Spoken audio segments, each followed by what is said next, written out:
Alors, c'est le télim que j'ai juste écrit différemment. Alors, c'est une proposition, j'insiste. Hein, on peut très bien découper. Enfin, je ne fais même pas de découpage ici. Hein. On peut faire une présentation différente. Ce que j'essaie de faire, c'est de faire ressortir le rythme dans le télim. Vous avez d'habitude, les télim sont composés chaque fois de deux hémistiches, des vers composés de deux hémistiches. Parfois, dans un pasouk, c'est souvent le cas, vous avez les deux hémistiches, donc un pasouk, c'est un vers. Parfois, dans un pasouk, on peut avoir deux vers, trois vers, ça peut arriver. Généralement, c'est un pasouk, un vers, et chaque vers, deux hémistiches qui font un parallèle. Ça s'entend surtout au niveau du rythme.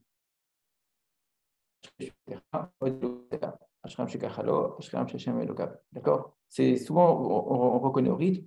Vous avez deux, trois mots dans le premier hémistiche, deux, trois mots dans le deuxième. Alors, plutôt que parler de deux mots, on va parler d'accent tonique. Ça se compte en accent tonique généralement.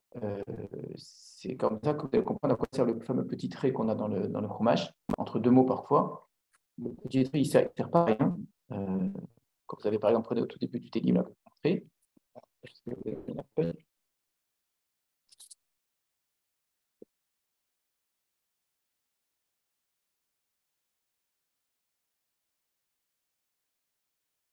Au tout début, le premier télim, l'Amnatsar, Livne Korach, nous avons un petit trait entre Livne et Korach. Qu'est-ce qui signifie ce petit trait?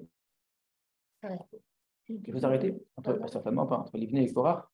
Non, l'Amnatsar. J'ai dit le petit trait entre Livne et Korach. C'est pas le trait vertical. Non, je ne parle pas du trait vertical, je parle du trait horizontal entre Béné et Korach. Et dans ce cas-là, tu as un état construit, mais ce n'est pas le petit trait qui fait ça. Et parfois, tu auras un Shimuzot, par exemple, vous appelez Kol Yoshve, Kol Yoshve Khaled. Donc, je suis dans la deuxième ligne, toujours dans le pasouk, dans le pasouk bat, Shimuzot, vous avez un petit trait. Kol Yoshve, vous avez un petit trait. Ça n'existe pas dans le Sefer Torah. Non, vous n'avez rien. Dans le Sefer Torah, vous n'avez ni petit trait, ni termim, ni voyelle, rien du tout, etc. Ce qui a été rajouté sont les voyelles et les termim. Et ce petit trait-là, c'est quoi ce petit trait? Gam bene Adam, gam bene ish. Regardez, dans gam bene, vous avez un petit trait. Gam bene ish, vous avez un petit trait. Entre gam dans bene et dans ish. Question sur Zoom, on a le droit de répondre. À quoi servent les petits traits? Alors, ça fait partie en réalité des termim. Je vais vous expliquer ce que c'est. Ça fait partie des termim sans que ce soit un tam. C'est même l'inverse d'un tam. Si vous remarquez bien, là où vous avez un petit trait, il n'y a pas de tam. Regardez, dans le mot qui précède, livne korach, il n'y a pas de tam sur livne. Vous avez des voyelles, il n'y a aucun tam dessus. Shim uzod, dans shimou, vous n'avez pas de tam. Kol yoshve, dans kol, vous n'avez pas de tam. Gam bene, vous n'avez pas de tam dans gam. Gam bene ish, ni dans gam, ni dans bene. Donc à quoi sert le petit trait? Il sert à coller les mots avec un tam. C'est-à-dire que le tam s'applique à l'ensemble des mots. Donc nous, on n'est plus du tout habitué à lire comme ça parce pour nous, les tamim, c'est du chant. On n'a pas compris que les tamim, ce n'est pas du chant à l'origine. Ça se chante aussi, mais ce n'est pas du tout l'origine. Les tamim vont servir à donner du sens à la phrase en reliant des mots entre eux ou en séparant les mots entre eux. D'accord? Vous avez des tamim conjonctifs ou des tamim disjonctifs, ça c'est une chose.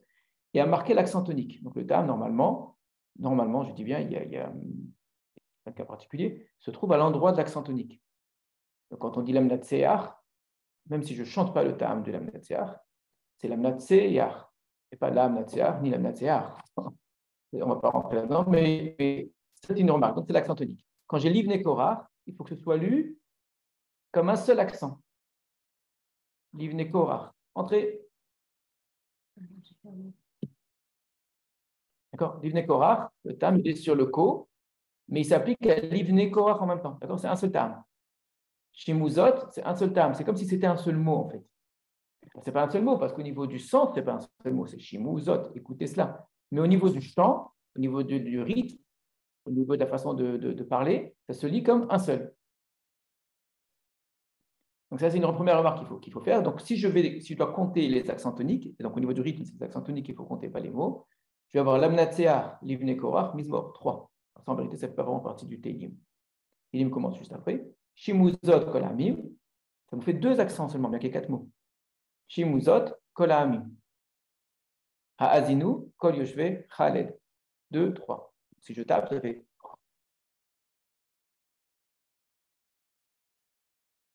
Ensuite, il y a beaucoup de mots là. Gam bene Adam, gam bene ish. Sauf qu'au niveau des accents, ça fait gam bene Adam, gam bene ish. C'est que 3 accents toniques. Yachad, Ashir, Be'evion. 3. Pi, Yedaber, Chochmot. 3. Behagut, Libi, Tebunot. 3. Ate le machal ozni, 3. Eftar bechino achidati, 3. C'est rare hein, que ça fonctionne aussi bien. D'habitude, c'est 2, 3, 4, 2, 2. On arrive au Vav, on a quand même 4 ici. Lama ira bimera. Lama ira bimera. Ça sonne en plus très bien. Lama ira bimera. C'est 4. Avon akeba yesubeni, 3. Abotrim al chelam. Là, c'est 3 mots, mais c'est que 2 accents. Abotrim al chelam. Uvrov oshram idhalalu, 3. On en a un qui est vraiment long, et j'ai beaucoup hésité à comment le couper celui-ci. Est-ce que je le mets en un seul ou deuxième stiche? Ach lofado yifde ish. Lo yiten lelokim kofro. Alors, ça fait beaucoup. Ach lofado yifde ish. Ça fait quand même 4 ici. Ach lofado yifde ish. J'ai 4 accents. Sauf que je ne peux pas couper lofado yifde ish. Un homme ne rachètera pas un autre homme, d'accord? Donc, on ne pourra pas racheter. Donc, et au niveau des termes, ce ne sont que des termes conjonctifs, c'est-à-dire qui sont collés. Donc, je ne peux pas couper au niveau rythme lofado yifde ish. Si on devait couper au niveau de rythme, il faudrait mettre ach tout seul. C'est possible d'ailleurs. Il y a un terme ici qui peut justifier qu'au niveau du chant, je dis ach, lofado yifde ish, lo yiten elokim kofro. Ça casserait le rythme un petit peu. C'est possible. Hein. Mais bon, j'ai quand même l'impression qu'au niveau du rythme général, au niveau du sens, un frère ne rachètera pas un autre homme. Ça se suffit en tant que tel. Évidemment, on utilise le sens pour découper. On ne peut pas couper n'importe où. Le sens est d'être obligatoire. Alors, si on fait cela, on remarque qu'il y a un endroit où effectivement le rythme va changer. Alors, avant ça, il y a quand même un cas un peu particulier. Pasuk Yud Aleph. Pasuk Yud Aleph et le Pasuk Yud Bet sont longs. Ils sont sur 2 lignes, vous avez remarqué. Je vais découper de la façon suivante. Kireh chachamim yamutu yachad kesiv avar yovedu ve'azvu lacherim chelam. Là, j'ai hésité à en faire un pasuk en 3 hémistiches. Ça se justifie très bien de faire 3 plutôt que 4 ici. Parce que Kireh chachamim yamutu, lorsqu'on verra quand les sages qui meurent, yachad kesiv avar yovedu, ensemble, l'imbécile et l'abruti qui vont disparaître. Donc, on voit très bien le parallèle. Hein. Les rachamim qui meurent, les imbéciles qui disparaissent. D'accord? Les verbes sont synonymes, les noms ici sont opposés. Ve'azvu l'acherim chelam, et ils abandonnent à d'autres leurs biens. Ça se suffit tout seul. Ve'azvu l'acherim chelam, je ne suis pas du tout obligé de couper au niveau du rythme. Donc, je pourrais très bien avoir ici un 3e hémistiche, un parallélisme, qui racham yamutu yachad kesiv avar yovedu, et j'aurai un hémistiche seul. Ça arrive. Donc, au niveau du chant, probablement, ça devait se jouer d'une certaine façon. Aujourd'hui, on n'est plus capable de rendre ça. Mais c'est sûr que Ve'azvu l'acherim chelam, soit on le coupe en 2, Ve'azvu l'acherim chelam, soit Ve'azvu l'acherim chelam en un seul. Là-dessus, je suis assez hésitant. Ensuite, la même chose sur le Yud-Bet, sauf que là, c'est quand même plus facile à couper en 2.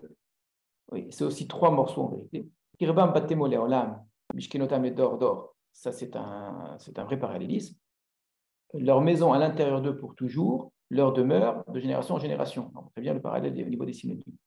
Par contre, la suivante, Ka'u Vishmotam Ale Adamot, c'est une seule idée. Ils ont appelé par leur nom sur la terre. Maintenant, au niveau du rythme, ça sonne bien. Kirbam Batemole Olam, Mishkenotam Ledor, Ka'u Vishmotam Ale Adamot. Il y a même des rimes, il y a même une assonance au début, donc le kouf-kouf.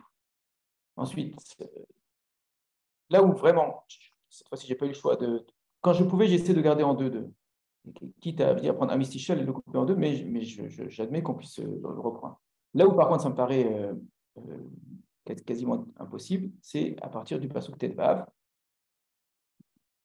On va avoir ici une forme un peu différente. Donc, le mot Sela, je l'ai mis à part. Le mot Sela ne fait pas partie du texte, vraiment. C'est Darkam Kesel Lamo, Verharem, Befiem Yirtsu, Sela. Ensuite, on a Katson, Lishol, Chatou, Mavet, Irem. La syntaxe est très difficile. L'articulation de la phrase est complexe. On a du mal à comprendre où est le sujet, le verbe, le complément. Et ça se retrouve dans le rythme de la même façon. Katson, comme un troupeau. Lishol, Chatou, qui descend vers le Shaol. Mavet, Irem, c'est la mort qui les fait paître. C'est comme si la mort était un berger. Yerdou, Vam, Yesharim, la boker. Et des Yesharim, des droits, les dominent. Rappelez-vous le mot Vayirdu qui peut signifier à la fois descendre, ou plutôt ici dominer. Redou, Bidkataim, ou Fafashamaim dans Bereshit, dominer les poissons de la mer, etc. La boker au matin. Betsuram, les balot, Sheol. Alors là aussi, traduction de la phrase, la traduction la plus courante est Tsuram, leur image, leur visage, si vous voulez, leur forme, les valotes, Sheol, elle va en s'habillement dans le Sheol. Misez-vous l'eau, Zévoul, c'est un lieu, une demeure, l'eau à lui. Est-ce que ça veut dire une phrase pareille? Une phrase vraiment très très difficile à traduire. Aucun Mefaresh n'est sûr du sens qu'a cette phrase-là. Plutôt que Zévoul, l'eau, sa demeure à lui. La demeure d'Hachem peut-être. Sauf qu'on n'a pas parlé d'Hachem avant. Il y en a qui rappelez-vous, qui avaient dit qu'il disait Zévoulo, c'est la demeure de la personne qui est morte. On mettait une sorte d'image au-dessus de la tombe, comme ça, et on imaginait que l'image gardait un petit peu la vie. Donc les gens imaginent toutes sortes de choses, garder l'être ou l'esprit de la personne, comment persister après la mort. C'est le sujet de tout ce Teilim là. Alors qu'en fait, Suram les valot Sheol, dans leur image, la réalité, c'est qu'elle va dans le Sheol. Ar Elohim, il n'y a que Elohim. Ivde nafshi miyat Sheol, qui peut sauver ma vie de la main du Sheol, qui kacheni, lorsqu'il me prendra. C'est là. Et on a ici 3 vers qui se retrouvent, me semble-t-il, encore une fois, je ne peux pas vous l'affirmer en total, avec un rythme de 3, ce qui n'est pas le cas avant. Et comme par hasard, il est entouré par Séla. Donc j'imagine très bien qu'au niveau du chant, la manière dont ça devait être chanté, la musique, etc. Rappelez-vous, il a dit qu'on est dans un Télim où on nous a même dit dans le Télim lui-même que ce qu'il va dire, il faut qu'il soit introduit par un kinor. Je me demande si le kinor, ce n'est pas jusqu'à ce fameux Befiem Yirtzu Séla, la première partie, qui est d'introduction. Et après, il y a une sorte de texte qui, au niveau du rythme, change, au niveau du sens, est quasiment incompréhensible. D'accord? Vraiment très, très vite. Et à mon avis, c'est là que se trouve la fameuse Rida. On va le voir, c'est ici. On va remarquer une chose, c'est que si on respecte ce rythme de 3, on va dire, il y a ce qui dérange ce rythme de 3, c'est le katson qui est seul. Katson, l'ishol chatou, mavet irem. Sauf que ce qui justifie le katson, c'est qu'il est, on appelle ça en maths, distributif. C'est katson ishol chatou, katson mavet irem. Ce qui est typique parce qu'on a un rythme, c'est comme un troupeau. Ils vont descendre au Sheol. Alors, un troupeau ne descend pas au Sheol. Mais on imagine un troupeau qui descend au Sheol. Par contre, la mort les fait paître, d'accord? C'est comme le troupeau. Donc, comme un troupeau qui va au Sheol, comme un troupeau que la mort ferait paître. Donc, ça se justifie très bien dans ce cas-là, le 400. Si on voit ça, donc non seulement on trouve de côté, on voit que le rythme, il est coupé. Mais là, j'aurais dû vous le mettre commencé au départ. Et vous vous serez rendu compte de la difficulté, en tout cas, ce qui est sûr et certain. Je n'ai pas mis la forme normale. Mais la forme normale, avant que je découpe en 3, ne rentre pas du tout dans une forme à 2. Ça, c'est sûr et certain. C'est de toute façon, même si on n'arrive pas à ce rythme en 3, on arrive à une forme complètement différente de tout le reste. Parce que Katson Ish Ol Chatou, j'aurais dû le mettre ensemble. D'accord? Katson Ish Ol Chatou, le découpage du pasouk, il se trouve à la boker. Katson Ish Ol Chatou, Mabet Yarem, Bayodou, Va Misharim, la boker. Et Tsuram, les valot, Sheol, Mezevoulo. C'est comme ça le rythme qui coupe le Télim en 2. C'est énorme. C'est pas faisable. Alors, on peut mettre 4 Ishol Chatou d'un côté, avec Irem, 2, d'accord. Mais ensuite, comment vous faites? Vaïr Douva Misharim la Boker, des droits vont les dominer. Betsuram les valot Sheol Mizevoulo. Achelu. Donc, c'est pour ça que le rythme de 3 ici fonctionne très bien. Autre remarque, c'est que si vous respectez cette forme en croix, regardez la partie centrale à chaque fois. Vous avez à chaque fois le mot Sheol. L'ishol chatou, betsuram levalot, sheol, yivde nafshi miyad, sheol. Entouré par cela de chaque côté. Évidemment, tout ça, ce n'est pas du hasard. Le mot sheol ici, qui est la problématique de notre Teilim, d'accord? C'est la descente à l'abîme, le sheol, etc. Tous ces gens qui pensent qu'avec leur richesse ou je ne sais quoi, ils vont être sauvés. La réalité, c'est qu'ils vont aller dans le sheol. Et c'est pour ça que je dis, la Chida, pour moi, elle se trouve à cet endroit-là. Et après, on retrouve un rythme normal. Alors là, par contre, pour le coup, il est encore mieux que le précédent. C'est vraiment le rythme normal. Altira, Kiyashir, Ish, 3. Kirve, Kevod, Beto, 3. Kilo, Bemoto, Ikar, Hakol. D'accord? Là, par contre, c'est long, mais c'est des mots qui sont très courts. Kilo, Bemoto, Ikar, Hakol, c'est 5. Car ce n'est pas dans la mort qu'il prendra tout. Lo Yered, Acharab, Kivodo. Kinafshu, Bechaya, Yeva. Beducha, Kitetiv, Lach.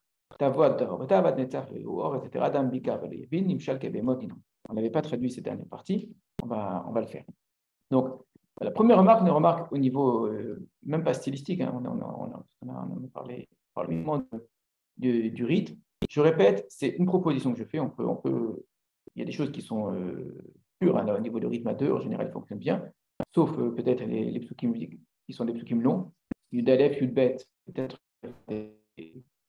des parties à trois, c'est possible. La même chose, peut-être Vav, peut-être Zayin, peut-être qu'on pourrait découper aussi différemment. De fait, le Sela, il est là, il est à cet endroit-là, le Sheol, il est au milieu, comme par hasard. Et puis, comme par hasard, c'est vraiment la partie au niveau compréhension du texte qui est la plus obscure. Volontairement, la langue est obscure, la construction est obscure, c'est la partie la plus étrange.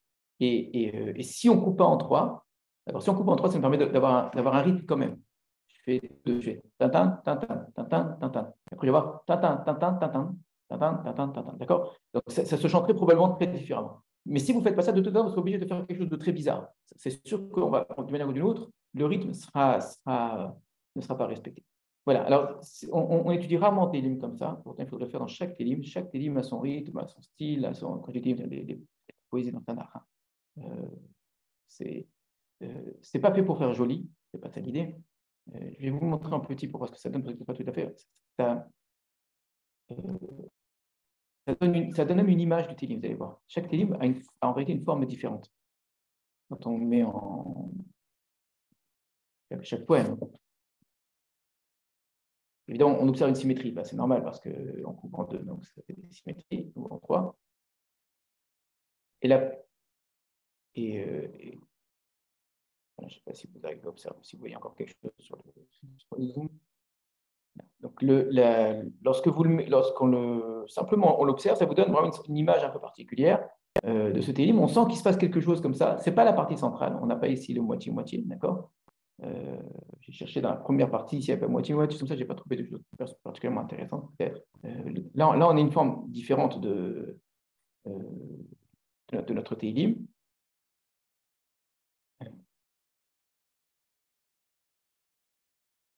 Voilà. Très bien. Maintenant, on va y revenir. On va maintenant en plus regarder le sens et s'intéresser à la fameuse Rida. On reprend rapidement le début.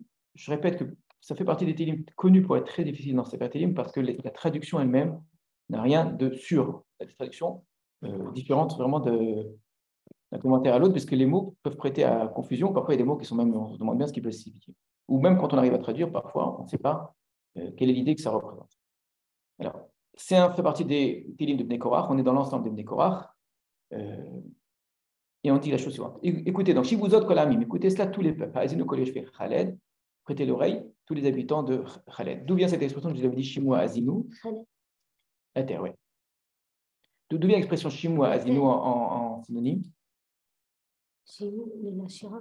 Et ils ont dit avant la Shira, la première fois que ça apparaît, de l'émer. La première fois, c'est l'émer. Retenez, parce que vous allez voir, on a fini la fois dernière là-dessus. Notre Télim a été écrit, pour moi, ça me paraît évident, en relation avec le début de Sefer Bereshit. D'ailleurs, on ne parle pas aux Bnei Israël, on parle aux nations, aux humains. Kol Ha'amim, Kol Yoshvei Khaled exprès. Le Kol Ha'amim renvoie au Télim qu'on a déjà vu auparavant.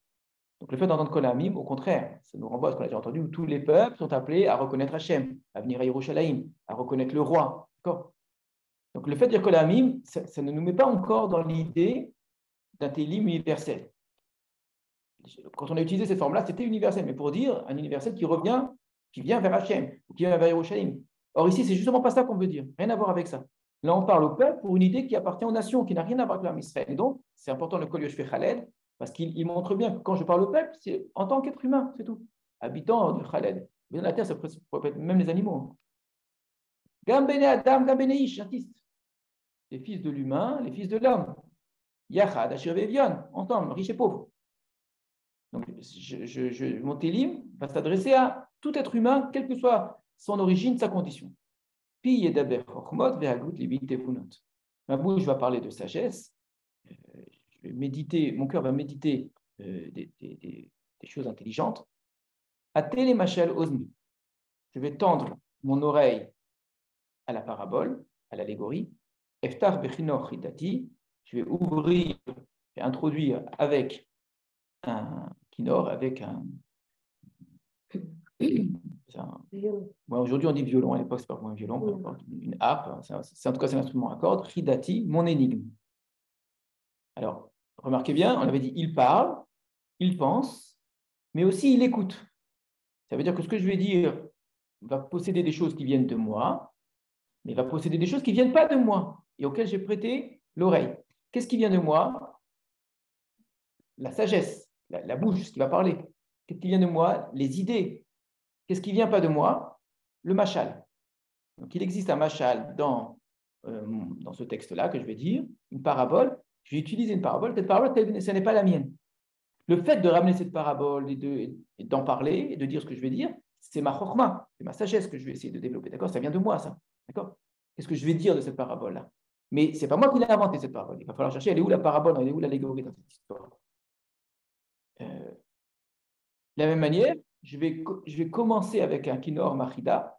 Tout cela va me servir à exprimer une sagesse, une méditation, etc., mais pas sous forme explicite, sous forme d'énigme. Je ne vais pas dire, en fait,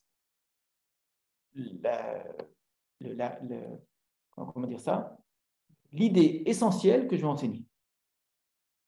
C'est ça le principe d'une énigme. Une énigme, ça veut dire que ce qu'il faut entendre, c'est la chose qui n'est pas dite. C'est le principe d'une énigme. L'énigme, vous connaissez la fameuse énigme sur Shimshon, etc. On utilise des images où finalement, on tourne autour, on évoque des idées sans dire la chose qu'on a envie de dire. Et c'est à celui qui écoute de comprendre qu'en fait, ce qui est dit signifie ce qui n'est pas dit. D'accord? C'est ça implicite. Donc, voilà ta façon d'introduire. Je crois que c'est le Malbim qui dit Eftar bechinoch hidati. Eftar, il faudrait comprendre Eftar, mais les pitaron. Ça veut dire ouvrir, hein, mais ouvrir dans le sens résoudre. Mais que le kinor servirait à résoudre l'énigme. Mais plus que ça, c'est intéressant. Ça donne envie de comprendre comme ça, c'est joli, mais est-ce que ça marche? En quoi le kinor pourrait être la clé de l'énigme? Ça, honnêtement, je ne sais pas du tout. Par contre, le mot kinor, retenez-le, comme on avait dit Shimou, Azinu, autant comme Bene Adam, toutes ces choses-là sont des mots-clés. Voilà, ça c'est une première partie d'introduction. Pas une introduction, c'est une préface. Hein. Ça ne fait pas partie du Télim lui-même, c'est un avertissement, si vous voulez, dit de manière très belle, etc. Est-ce qu'il y a un lien entre le machal et le... Si, bien sûr, très souvent. La Chida utilise le machal. Le machal, c'est la technique, c'est la parabole, l'allégorie. Je raconte une histoire, j'utilise une image, par exemple. La Chida, c'est dans quel but j'utilise l'allégorie. Ça peut être dans le but de faire une énigme.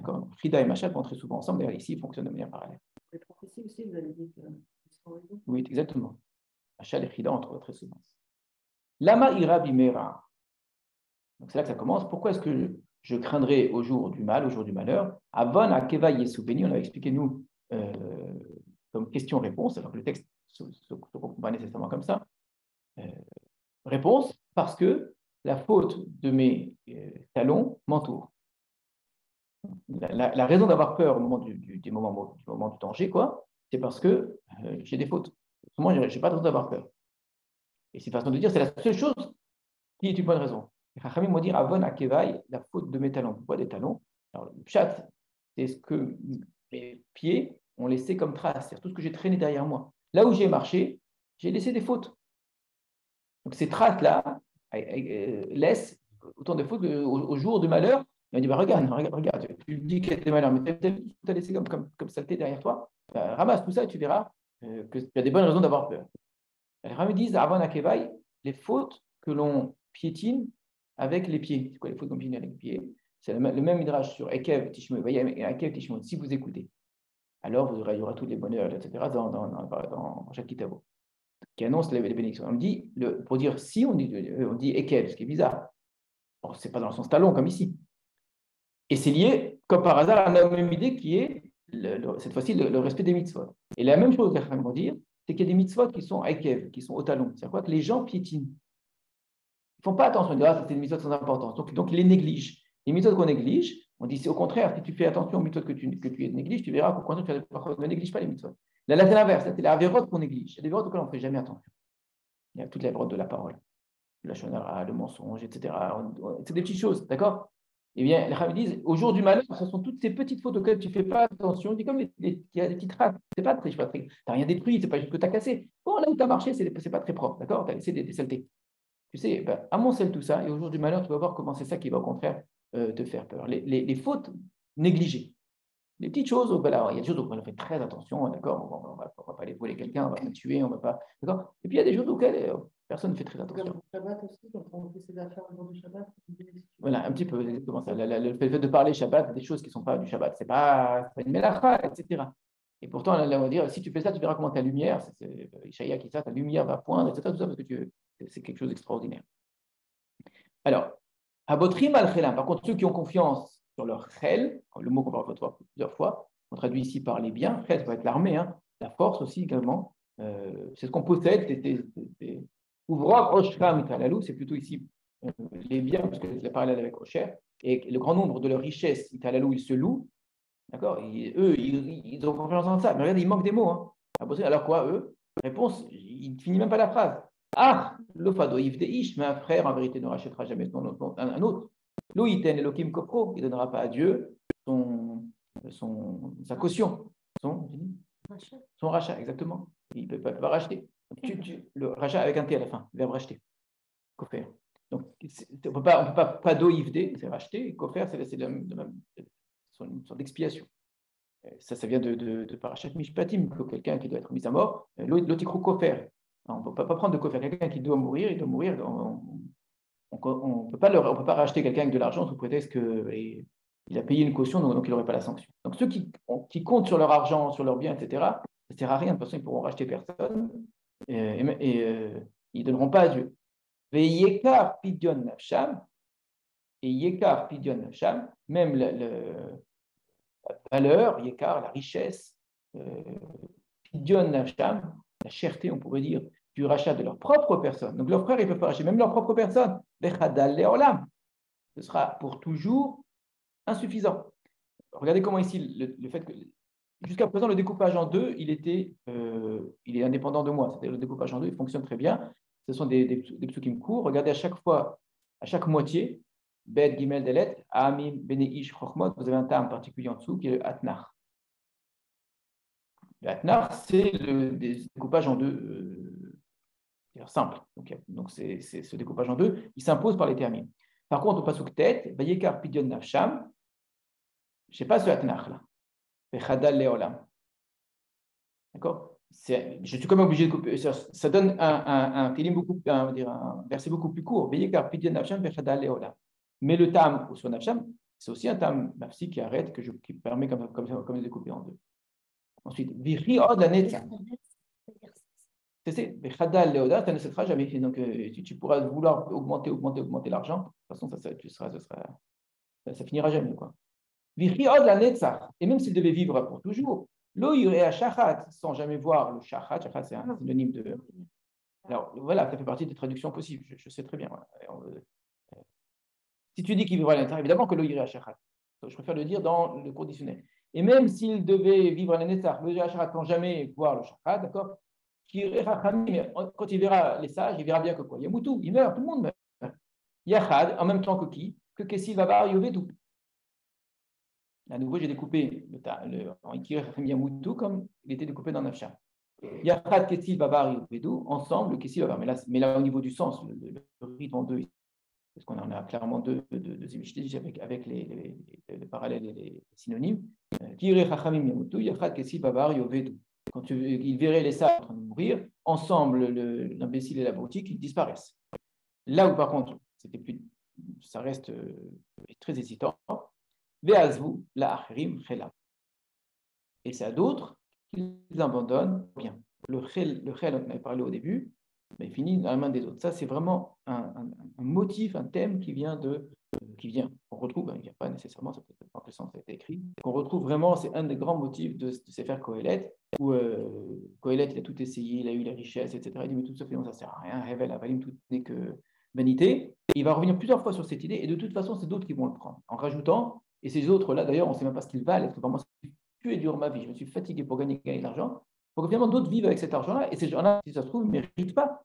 C'est des gens qui, sous prétexte que ce sont mes enfants, mes petits-enfants, oui, mais si leur vie n'est pas méritante, Et au contraire, combien d'histoires on connaît de gens qui ont fait des fortunes immenses par le fruit de leur travail, leur intelligence, etc. Les gens ont récupéré des boîtes énormes en l'espace de 5-10 ans, la boîte elle a fait faillite, etc. Parce que c'est des gens qui ont aucune maîtrise ni d'eux-mêmes, ni de la vie, etc. Donc voilà, donc moi j'ai passé ma vie à réfléchir, à essayer de construire, etc., pour que d'autres héritent de ça et qu'ils en fassent n'importe quoi. C'est absurde, d'accord? Alors, on n'a pas toute la suite dans ce télim-là, on a uniquement l'idée que finalement, ça finira chez d'autres. Voilà. Kirbam batemo leolam. C'est très difficile. Kirbam batemo, en leur intérieur, leur maison, pour toujours. Alors, on entend, il y a l'idée de pour toujours être dans une maison. C'est juste en leur intérieur qui est difficile. Mishkenotam et Dorvador. Alors là, ça justifie encore plus notre traduction. Leur demeure de génération en génération. Donc, Batemo, Léolam et Mishkenotam, les Dorvador, ça fonctionne très bien. Leur maison pour toujours, leur demeure de génération en génération. C'est-à-dire quoi, Kirbam, à l'intérieur d'eux. Alors, on peut dire, ils sont à l'intérieur de leur maison, pour toujours. Mais ça sonne bizarre. Je vous dis que c'est comme ça que j'entends, et le Midrash le montre. Kirbam, il faudrait, avec un jeu de mots, ce n'est pas le seul sens, un jeu de mots. Kivram Batemo, Léolam. Kirbam, au sens, ils sont à l'intérieur de ces maisons. C'est quoi ces maisons dans lesquelles on est pour toujours? Quelle est la demeure dans laquelle on est de génération en génération? Ce n'est pas la maison qu'on a construite au fruit de notre travail qui nous a coûté des millions. C'est là, on va vivre dedans 10 ans, 20 ans, 30 ans, 40 ans, 50 ans. C'est la tombe. Là, c'est une demeure pour toujours, celle-là. Donc, à l'intérieur d'eux, Batemo Léola, qui est Mishkenotam, les Dorvador, d'accord? Il y a plein d'autres explications. On va dire la maison qui est en eux, c'est l'âme qui se trouve dans le corps, etc. C'est joli, ça ne me paraît pas rentrer dans le texte ici, qu'on a Mishkenotam et Dorvador. Car Uvishmotam allait Adamot. Donc, pendant qu'ils sont dans leur demeure pour toujours, qu'est-ce qui se passe? Car Uvishmotam, c'est très joli avec le Kirbam, qu'on avait juste avant. Et je vous rappelle que c'est un autre pasouk qui en vérité en 3 parties, coupé en 2 pour essayer de garder le rythme. En vérité, c'est Kirbam, Batem Oleolam, Mishkenotam et Dorvador, car Uvishmotam allait Adamot. Car Uvishmotam, c'est presque une façon d'ouvrir le mot Kirbam. Kirbam, ça donne car Uvishmotam. On a appelé par leur nom, par leur renommée, sur la terre. Donc, pendant qu'eux sont à l'intérieur de leur maison de génération en génération, leur renommée, elle est proclamée sur la terre. Il y a ceux qui avaient confiance à leur richesse. On dit, ça ne sert à rien ta richesse. D'accord? Tu verras que ce n'est pas ça qui va te racheter. Tu crois que tu vas vivre pour toujours, tout le monde finit par mourir. Donc, ni de la richesse. La vie, ce n'est pas éternel. Alors quoi? Au moins, je vais avoir la renommée. La renommée, ça va garder de moi une image, etc. Allez, Adamot. Réponse, Adam, Bikar, Bal Yalin. Mais un homme dans le Yekar, dans cette richesse, dans la valeur, dans ce qui est cher, Bal Yalin, il ne dort pas là-dedans. Toi, finalement, tu dis, il y a mon oncle, etc. Mais toi, maison là, tu ne vas pas dormir dans cette renommée-là. C'est pas ça qui va te donner de la valeur. Parce qu'un homme riche, il est toujours soucieux de tout. Il n'arrive pas à dormir. Pourquoi pas? Ça pourrait être, si je dis ici avec eux ce pasouk, très bien. Quand tu dors, tu ne dors pas dans la richesse. Pourquoi pas? Mais ça rentre mal dans l'ordre des psukim cette fois-ci. Mais ça s'entend aussi que le simple fait d'avoir la richesse, ça empêche de dormir. Et puis ça ne va pas avec le nimshal kabehemot nidmu. Nimshal, vous voyez le mot machal ici, il est comparable kabehemot, comme les animaux nidmu, auxquels il ressemble. Donc l'homme est comparable encore Adam Bikar Bayalin. Silence. Il y en a qui traduisent comme ça, qui restent dans le silence. Mais pourquoi? Parce que j'ai mon machal ici. Donc, pour revenir au début, Adam Bikar Bayalin, Adam, c'est dans la deuxième partie, Behemoth. Donc, logiquement, ce qui est Bikar Bayalin renvoie à ressembler aux animaux. Ce n'est pas le fait parce que j'ai des richesses, je n'arrive pas à dormir.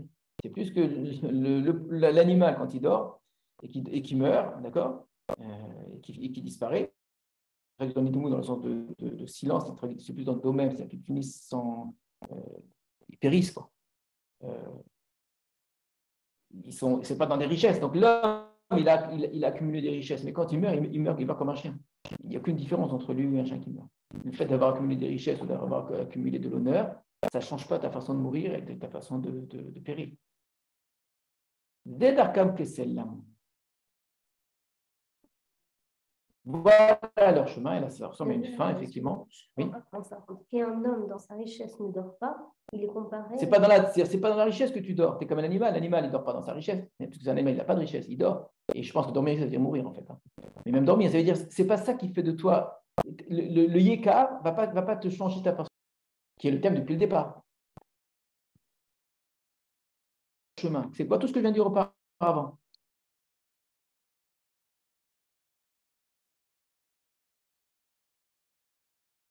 Kessel, l'amour. Kessel, ceux qui sont bêtes, finalement. C'est la bêtise pour eux. Et après eux, leur bouche, ils vont être désirés. Ça veut dire quoi, ça? Comment? Ou agré. Ça veut dire quoi? Je vais donner la première, qui me paraît la plus juste, hein, mais ça reste une explication possible. Il peut y en avoir d'autres. Les Kessalim dont on parle ici, les invisibles, ce n'est pas ceux dont on a déjà parlé, c'est ceux qui les suivent. C'est que ce que je suis en train de vous dire, c'est vrai, mais c'était vrai il y a 1000 ans, c'était vrai il y a 2000 ans, c'était vrai il y a 3000 ans, et tout le monde le sait, et pourtant les gens continuent à ramasser des richesses. Zedarkam Kessel Lamo. C'est le chemin que d'autres vont faire aussi, quoi, Hareem, ils vont vouloir la même chose, alors que ça ne sert à rien. Mais ça se reproduit de génération en génération, et chaque nouvelle génération, elle court après les richesses, elle s'imagine les honneurs, etc., pour finalement finir comme des animaux et mourir comme un animal. C'est là, stop. Donc ça finit ici pour. Il y a une chokhma là-dedans, une sagesse. Il y a une idée de sagesse, c'est que ça ne sert à rien d'accumuler des richesses sous les honneurs, etc. Finalement, l'être humain, quand il meurt comme un animal. Et ça se termine avec presque un fatalisme en disant mais bon, on a beau le dire, tout le monde le sait, les gens continuent et veulent cela. Point. Je n'ai pas suivi. C'est quoi la Hareem des chiens? Et après eux, les générations qui viennent après, alors peut-être on peut traduire complètement différemment, hein, vraiment, hein, parce que on ne sait pas de quoi il parle quand il dit qui a rien. Les filles n'aiment pas leur bouche, ils désirent la même chose. Tout ce que j'ai dit auparavant qui est désirable, et qui le veulent quand même, c'est qui a Hareem, c'est ceux qui viennent les générations d'après. Donc ça correspond bien. En plus, je vous dis, on le voit dans la forme du Télim, on le voit dans le rythme du Télim, on le voit dans la langue, même dans le style du Télim, qu'on sent qu'on a fini une grande partie dans notre Télim ici, composée elle-même déjà de deux parties. Hein. Vous aviez la préface qui est complètement séparée, hein, qu'on peut couper complètement, on peut sauter à la ligne après les pasuk. Mais l'ensemble du pasuk Vav jusqu'au pasuk Yud Dalet, d'accord, c'est la description de pourquoi est-ce que j'aurais peur, etc. De toute façon, la richesse, elle ne sert à rien, d'accord? La richesse, les honneurs, tout finit de manière complètement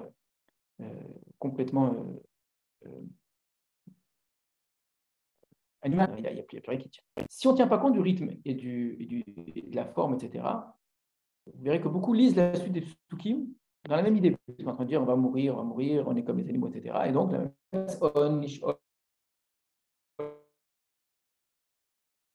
comme un troupeau, il descend. Château, ça veut dire aussi descendre, c'est exactement pause, réduire. On a vu ça il n'y a pas longtemps sur notre. Mavet irem, c'est la mort qui les fait paître. Donc ça ressemble à l'idée de la mort dont on parlait avant. Je vais vous demander juste après, en vérité, en quoi c'est complètement le style, dans le rythme, etc., c'est différent, mais même l'idée est différente de ce qui précède. Avant, on a vraiment fini quelque chose qui est, voilà comment les gens pensent, et ceux qui les suivent continuent à penser pareil, ce qui est absurde. Et là, on a autre chose. Je le sens vraiment, on n'est pas de la suite, la mort, et puis dans cette mort,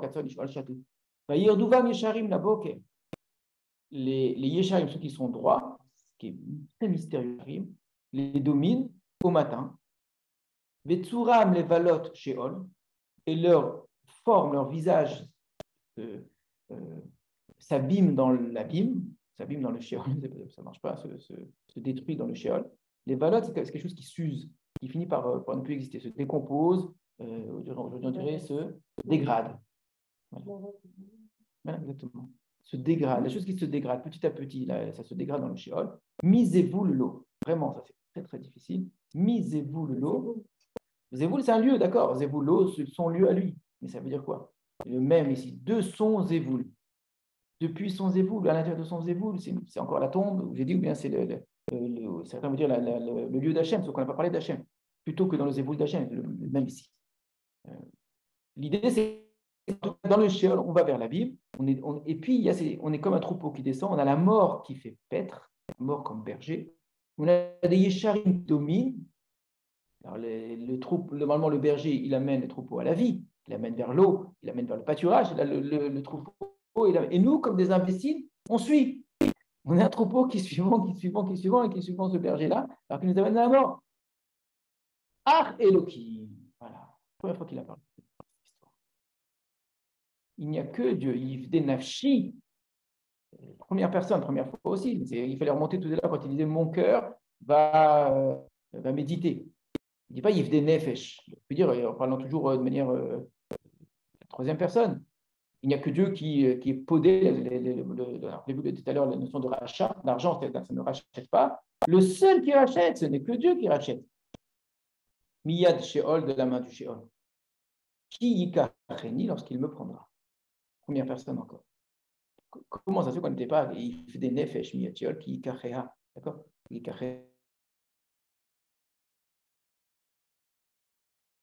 Ça n'aurait pas du tout gêné. C'est bizarre ce gros premier. C'est bien ce que je suis en train de vous dire. On parle de la mort déjà dans les derniers psukim qui précèdent, on en parle beaucoup. Hein. Qu'est-ce qui fait qu'on a une vraie rupture entre ce qui précède, qu'on voit dans le rythme, qu'on voit dans le style, etc., même dans l'idée. Avant, c'est sous-entendu la mort là. Non, je pense pas. Clairement. Avant, on parle des illusions, et après, on parle de la réalité.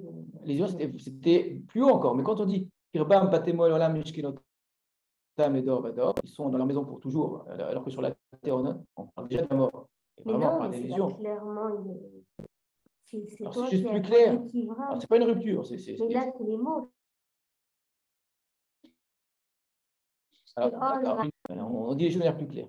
Quel endroit est là? Au Pasuk Tedvav, vraiment un endroit du Stella. Donc, verset 15. Katson ishol shatu mabet yirem, vayirduvam yesharim la boker, vetsuram nevalot sheol mizeh. Quelle différence très grande il y a entre cette façon de parler de la mort. C'est dans la description du moment de la mort. À quoi elle ressemblait la mort avant? C'était quoi la mort en fait avant?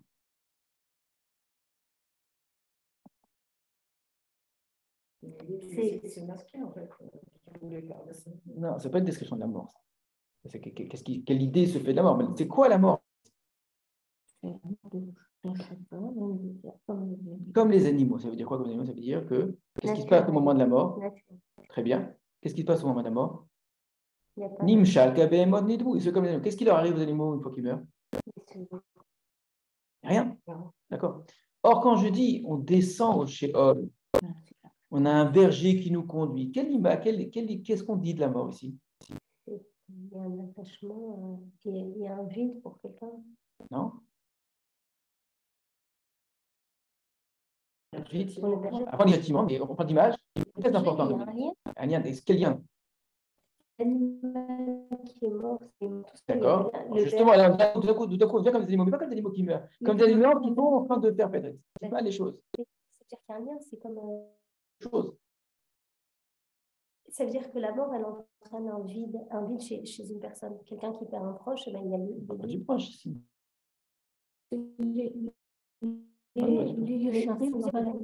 Non, les Yesharim sont ceux qui dominent. Je n'ai pas compris l'histoire du manque. Le lien et le manque, je n'ai pas compris. Quelqu'un qui disparaît, sa mort, elle passe inaperçue. Très bien. Quand un homme disparaît, il laisse un mort. C'est le berger, tu as le lien entre le berger. Non, la mort est un berger. Elle est là, elle nous conduit, et nous, comme des imbéciles, on la suit.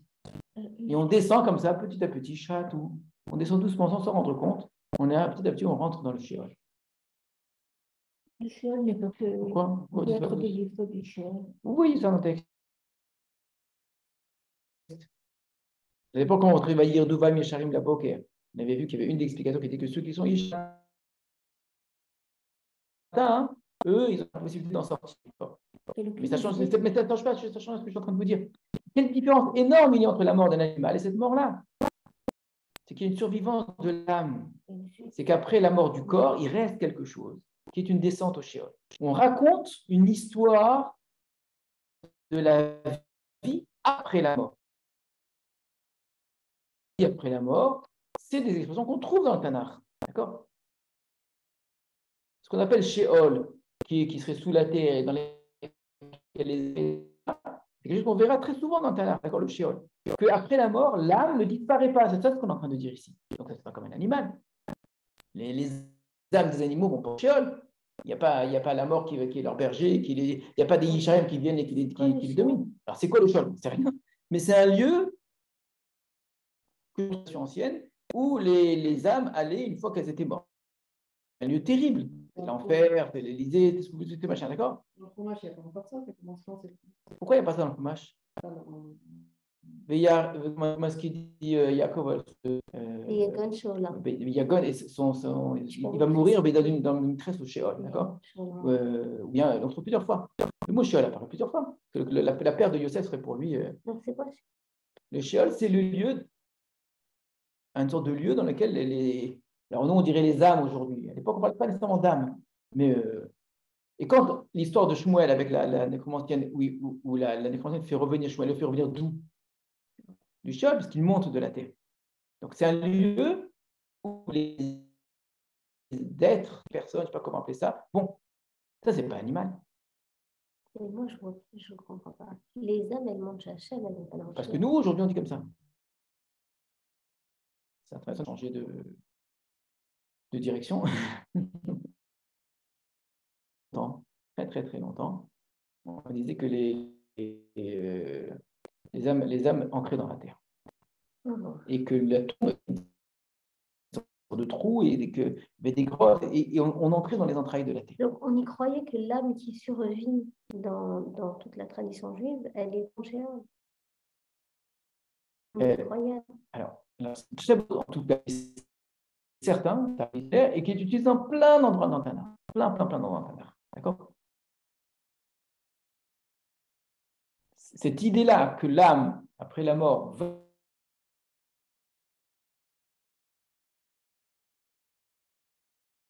pas du tout particulière au Tanakh, qui au contraire, qui appartient complètement à la mythologie, aux mythologies de l'Antiquité. D'accord? Il y a un moment dans l'histoire où il y a eu un déplacement, où on allait vers le ciel, d'accord? Où le paradis est dans le ciel, le Guénam serait dans le ciel, etc. Pendant très longtemps, c'était sous la terre. On n'a pas parlé de paradis pour l'instant, on n'a parlé que de Sheol.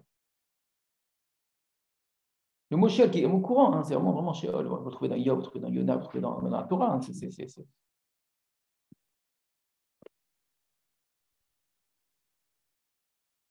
Il n'y a pas de traduction.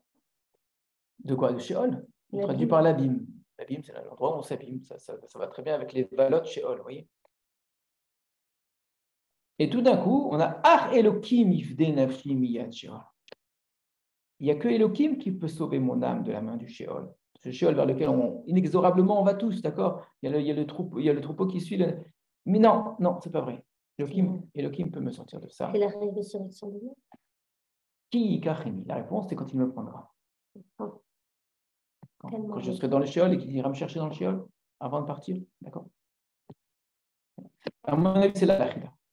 C'est là le Machal et l'Achida. En quoi il y a un Machal? Le Machal, il est clair. On a vraiment un Machal au sens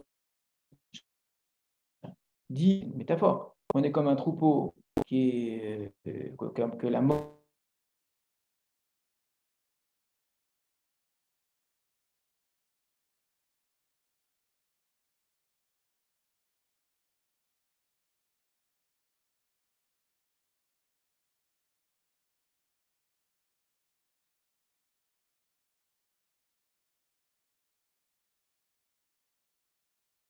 Comme un animal qui périt.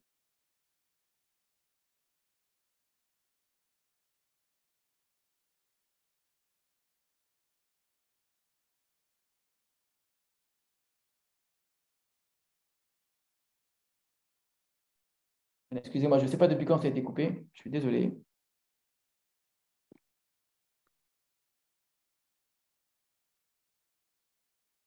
Je reprends. Donc, j'étais en train de dire, où est-ce que vous avez été coupé?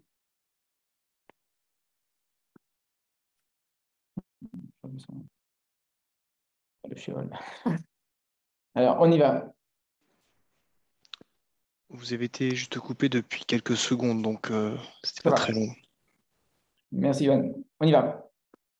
Katson ishol shatu mavet irem. Donc, on a dit, il y a une différence importante entre les psukim qui précèdent et ce qui suit, où il y a une présentation de la mort qui est une mort qui est une fin, il n'y a plus rien, d'accord? Il n'y a plus rien, il ne reste plus rien. Et que ce qui aurait pu rester, par exemple, la renommée, vous dites, mais cette renommée, et toi, il n'y a plus rien, d'accord? Il n'y a plus aucun attachement. Je reconnais que pour arriver à ça, il a fallu à certains endroits traduire et faire des choix de traduction, hein, c'est clair. Parce qu'il y a des psukim qui sont tellement difficiles à comprendre que si vous traduisez différemment, on ne dira pas la même chose. Mais le sentiment qui ressortira malgré tout, on n'entend pas dans tous les psukim qui précèdent l'idée d'une survivance après la mort, de quelque chose, d'une persistance de quelque chose de l'être. D'accord? Par contre, j'ai un machal qui est utilisé. Le machal, le voilà, c'est qu'après la mort, l'âme continue à exister et elle descend au Sheol. Alors la question que Rina a posée, mais ce machal, quoi, on y croit? C'est juif cette affaire-là? Alors je pense que la réponse est au début du texte. Atel et machal ozni. Je vais tendre au machal mon oreille. C'est-à-dire, je vais utiliser un machal qui est connu. D'accord? Et avec ça, je vais dire Machida. C'est quoi que j'utilise un machal qui est connu? C'est-à-dire, je vais utiliser des images que les gens utilisent. Ça ne veut pas dire que j'y crois, ça ne veut pas dire qu'elle est vraie, l'image. Mais ça fait partie d'une sorte de lieu commun. Alors nous, ça nous paraît très bizarre, parce que pour nous, dès qu'on parle de la mort, d'abord, dès qu'on parle de mort, on parle de religion. Dès qu'on parle de religion, on parle de mort déjà. Ça, c'est une première chose. Mais deuxième chose, on va considérer que c'est de l'ordre de certaines... D'interdiction de la Torah. De quoi? De quoi ça fait Ou à l'inverse, d'obligation de la Torah de croire qu'après la mort, il y a des choses qu'il faut croire, et que celui qui croirait pas en ces choses-là, il lui manque ici un élément essentiel de sa foi. La mort, après la mort, l'âme n'a pas disparu, il reste quelque chose. Et l'idée, alors, nous, on n'utilise pas ce Sheol qui est sous la terre avec des gens avec des pics qui vont. D'accord? Cette image-là, on l'a abandonnée, pour nous, elle appartient à d'autres civilisations, d'accord? Mais on en aura d'autres. Un Guéhinam et Gan Eden, etc., où il y a d'autres choses, je sais pas, ouais, un truc bouillant dans lequel la personne serait jetée, une sorte de feu. Mais c'est d'autres images. Qu'est-ce qu'il me semble personnellement? C'est que ces images, il faut faire très attention, ce sont des images qu'on utilise, mais qui restent des méchalim, qu'il ne faut surtout pas prendre au sens propre, d'accord? Et que ce sont des méchalim qu'on trouvera dans plein de sociétés, mais qui faut faire très attention au sens du machal, d'accord? Alors il dit, ce machal-là, je vais l'utiliser, je l'utilise. Ça ne veut pas dire que j'y crois, ça ne veut pas dire qu'il est vrai. Mais il exprime une idée, c'est que quoi? Et que l'homme n'est pas vraiment comme un animal. Il meurt comme un animal. Sa richesse ne va pas le sauver comme un animal, ça c'est vrai. Et son âme, il va rester quelque chose. Mais cette chose-là qui reste, c'est une chose qui va quand même disparaître dans le Sheol, qui va quand même finir par s'abîmer. D'accord? Il y a une seule chose qui fait sortir même du Sheol, c'est Elohim. Ach Elohim, yifde nafshi miyan Sheol. Mais comment est-ce qu'il me sort? Alors, je vais appeler ça, moi, la persistance à la persistance. Excusez-moi.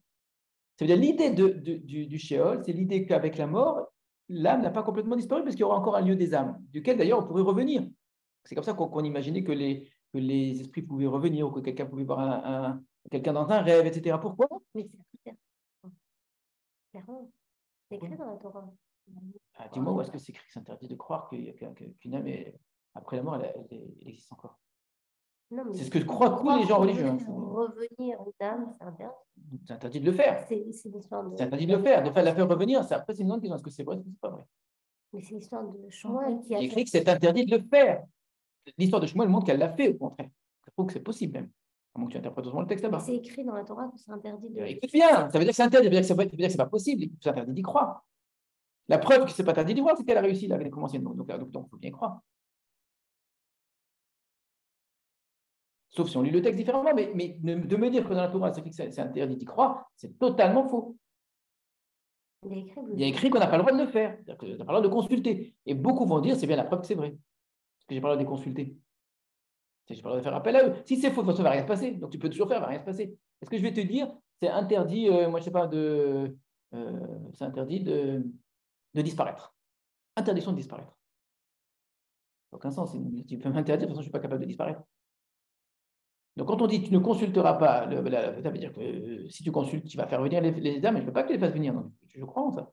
Alors, je sais très bien, évidemment, je sais pertinemment qu'on peut lire autrement les textes, etc. Mais de me dire que la Torah, c'est qui s'interdit d'y croire, c'est totalement faux. C'est nulle part. C'est l'inverse. La Torah, à l'inverse, certainement, on nous parle très souvent de l'idée d'une persistance de l'âme. D'accord? Vous avez certainement entendu, je pense, qu'il est écrit nulle part dans la Torah qu'il existe en Olam Haba. D'accord? Parce qu'on n'a pas parlé de ça pour l'instant du tout. C'est pas de ça dont je vous ai parlé. Je ne vous ai pas parlé du Olam Haba. Les gens finissent par tout mélanger.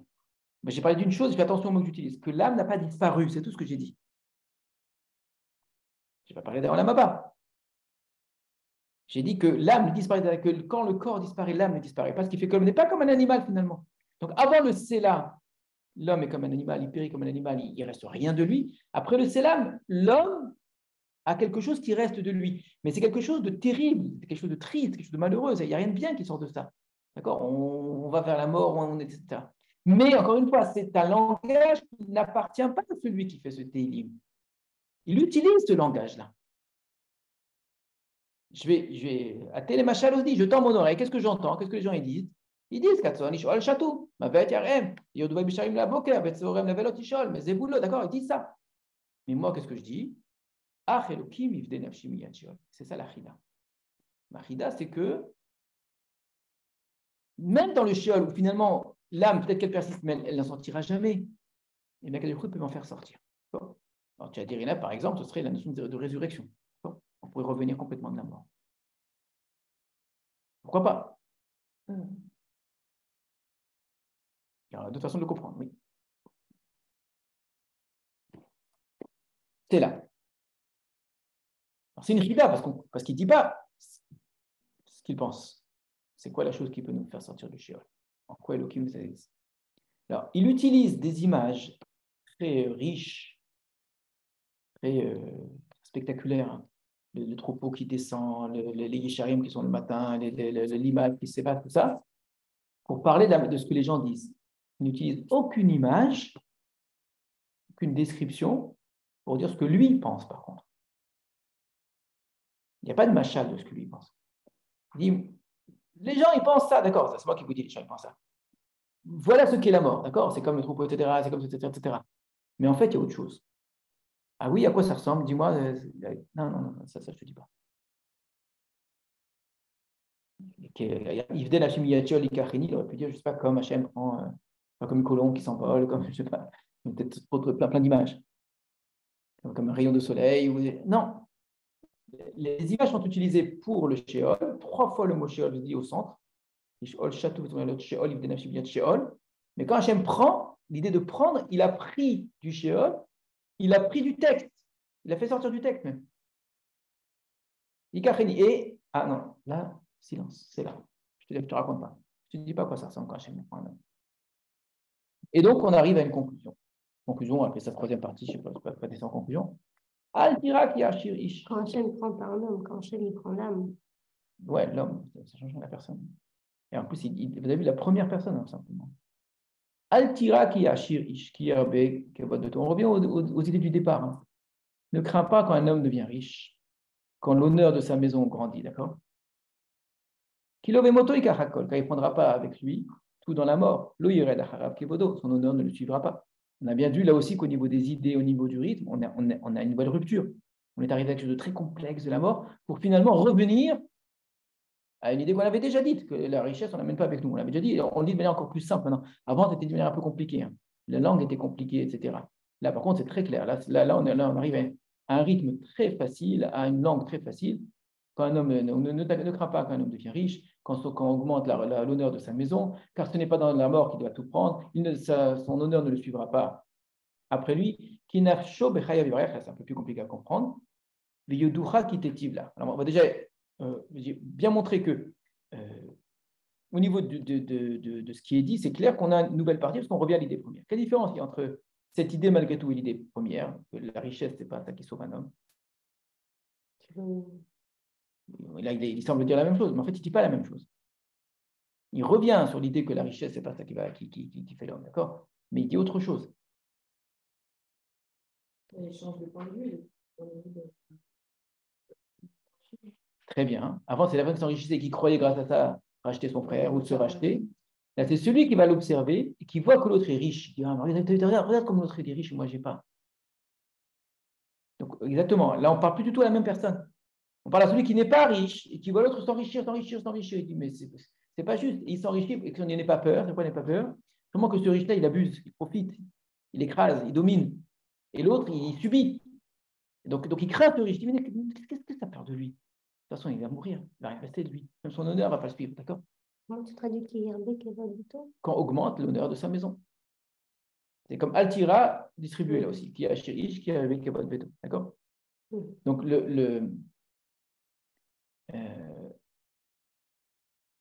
on reprend la même idée, sauf que cette fois-ci, ce n'est pas pour dire à l'homme, écoute, ça ne sert à rien ta richesse, c'est pour dire à d'autres, ne craignez pas la richesse de ces gens, ne soyez pas impressionnés par ça. Là, par contre, c'est plus difficile. Pourquoi ne soyez pas impressionnés? Parce que de toute façon, quand il va mourir, il ne va rien amener avec lui. Hein. Donc, ouais, aujourd'hui, il y a des gens qui ont plus d'argent que des États. Ils ont des milliards de milliards. Ça va servir à quoi le jour où ils seront morts? Qu'ils aient 1 milliard de moins, 2 milliards de moins, 3 milliards de moins, ça change quoi à leur vie finalement? C'est que des zéros en plus sur un compte. Ça ne signifie rien, ça n'a même plus de signification. Quelqu'un qui a 100 euros, qui a 200 euros, ça change tout sa vie. Qui a 10 000 euros, 20 000 euros, ça change tout. Il peut s'acheter un truc en plus, etc. Mais à un moment dans la vie, on a tellement d'argent que ça ne change vraiment rien. Non, ça ne change rien parce qu'il ne peut pas acheter plus ce qu'il peut déjà acheter. Non, je suis très sérieux. Je ne dis pas ça comme une exagération. Non. Il y a un moment où les sommes sont. On est en train de parler des ultra riches. Quelqu'un qui a 200 milliards, je sais bien, moi non plus. Quelqu'un qui a 200 milliards ou 300 milliards. 200 milliards ou 300 milliards, d'accord? Donc, il a 100 milliards de plus. C'est énorme, 100 milliards. C'est énorme. Lui, il a 100 milliards de plus que s'il avait 200 milliards. D'accord? Qu'est-ce qu'il peut s'acheter de plus qu'il ne peut pas s'acheter avant? Il va faire des dons. Ouais, il va donner un produit. Donc, il va dire, je fais une grande fondation et c'est moi qui ai donné. Voilà. Au lieu de faire des dons, gagne moins. Fais que tes employés gagnent plus. J'ai tout prendre pour ensuite redistribuer, pour dire que c'est moi qui ai donné. Voilà. Quand tu vas mourir, tu vas crever comme un chien, comme tout le monde. D'accord? Ça changera quoi à ta vie? Ça changera quoi à ta mort? Alors, il y a ce qui est nécessaire, je comprends, mais il y a un moment où ça ne sert plus à rien. Ça veut dire quoi? Quelle est la différence de Adam, Vikar, Baliadim? C'est la même chose. Et l'homme, il ne dort pas dans la richesse. Voilà, ça c'est pour lui-même, on dit ça. Maintenant, on parle à celui qui observerait. Si, depuis le début, on ne parle que de lui. À aucun moment, on est en train de dire à quelqu'un, écoute. Alors, on parle à nous, qui doit écouter, je veux bien. Mais là, quand on dit Altira, on vise quelqu'un clairement. Dans le texte, tu vises quelqu'un. Tu dis Altira, n'aie pas peur. On ne va pas dire avant Altira. Altira, Adam, Bikar, Balianin. D'accord? Donc, là, l'idée, c'est de dire, après tout ce que je t'ai enseigné, il y a un moussard. C'est comme dans une fable, vous avez à la fin qu'on appelle ça la morale de l'histoire. On parle à la même personne. Bien sûr. Oui, bien sûr. Au début, je fais une description, comme une fable. Je fais une description, et après je dis morale de l'histoire. Tu comprends? Eh ben, ça ne sert à rien de t'inquiéter quand tu vois les gens devenir riches, d'accord? Ça, c'est difficile. Car sa personne, durant sa vie, il va bénir. Vioducha, il te sera reconnaissant. Kitetiblach, quand tu lui feras du bien. Alors, on peut comprendre comme ça. Que c'est du vivant, c'est uniquement durant la vie. Si tu donnes. Oui, je ne vois pas pourquoi je peux en donner, mais c'est durant la vie qu'il faut chercher la bracha. Une fois qu'on est mort, ça ne sert plus à rien. Tu veux la bracha, c'est durant ta vie que tu l'as la bracha. Et c'est quoi la bracha? Ce n'est pas par l'argent, c'est par la vie elle-même. La vie, c'est ça la bracha. De vivre, c'est une bracha. Car sa personne, si elle veut être la bracha, c'est par ta vie, c'est pas parce qu'elle va avoir 20 000 euros de plus. C'est qu'elle va exister. Le fait d'exister, c'est ça la bracha. Donc, béni le fait de vivre, ou bien le fait de vivre, c'est une bracha, dans les deux sens. Je n'ai pas compris ça. J'ai compris que Kinafsho Bechaya, c'est lié à ce qui a été dit avant. Que comme il va être riche alors, et qu'il va savoir que l'essentiel, c'est on n'emporte pas la richesse lors de notre mort. Comme il va être riche et que. Alors, toute sa vie, il va œuvrer à donner et à aider. Il parle de donner. De bracha. Mais il sera béni par la bracha, le fait de pouvoir donner. Parce qu'il a compris que l'obé. Oui, écrit donner. Car sa personne, par sa vie ou durant sa vie, Yivarech, il bénira. Il est béni. Yevar, pas Yevorach, Yivarech, il va bénir. La traduction la plus simple, dans le sens de bénir, c'est comme quelqu'un qui dit Baruch Hashem, il va se réjouir de vivre. Réjouis-toi de vivre au moment où tu vis, voilà, par le fait de vivre, pas par le fait de posséder. Veyoducha, et d'être reconnaissant, donc c'est le parallèle de Yevarer, donc c'est remercier Hashem. Qui t'étive là quand il te fait du bien. Donc d'avoir du bien, d'avoir du bonheur, d'avoir ça mérite une bracha, ça mérite un. Voilà, parce que j'ai du bien. Mais d'accumuler, ça t'amènera quoi comme bracha? Tavo ad dor avotav, ad netzach lo yiru. Voilà, on ressemble. Tavo, soit elle viendra, soit tu viendras, les deux traductions sont possibles. Ad dor avotav, jusqu'aux générations de leur père. Ad netzach, pour l'éternité. Lo yiru, or ils ne verront pas la lumière. Et là, jeu de mots incroyable. Adam bikar velo yavin. Nimshal kabehemot nidmu. Regardez parce que le guillemets on avait. Mais Adam bikar balialin. Nimshal kabehemot nidmu. La deuxième partie, deuxième ustige, c'est le même. Nimshal kabehemot nidmu, c'est comme les animaux. Première partie, c'est des jeux de mots. Il faut presque le prononcer. Là encore, excusez-moi, la sparade pour bien l'entendre. On avait Adam bikar balialin. Là, Adam bikar velo yavin. On avait l'homme dans la richesse, dans les honneurs, dans la valeur, dans le luxe, etc. Il ne dormira pas. Un homme dans la richesse, vélo yavin, il ne comprendra pas. Ça ne rend pas intelligent la richesse. On ne dort pas dans sa richesse et on n'est pas racham par sa richesse. Quand même.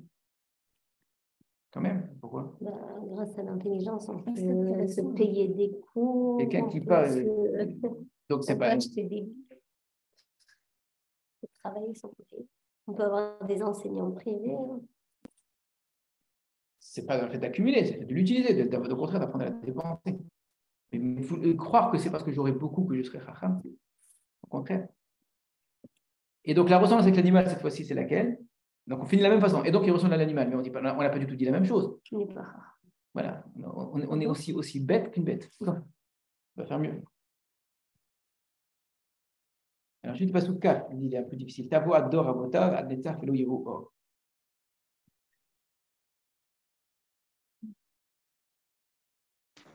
Non, Veyoducha, j'ai mal traduit. C'est pas tu remercies, c'est. Si je peux me permettre, est-ce qu'il est possible de tisser un lien entre les derniers passages du psaume que vous avez lus avec des passages de l'Ecclésiaste? Parce que je trouve qu'il y a des échos très forts entre ce que je viens de lire là. On l'a dit tout à l'heure, en hébreu, ça s'appelle Kohelet.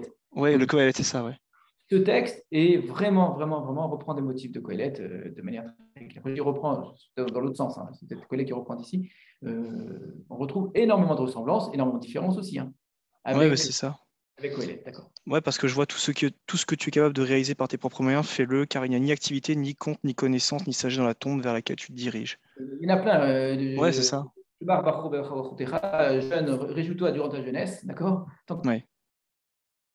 Jeune, profites-en. Il y a beaucoup que la richesse, ça s'est accumulé. Il y a quelque chose qui est et qui.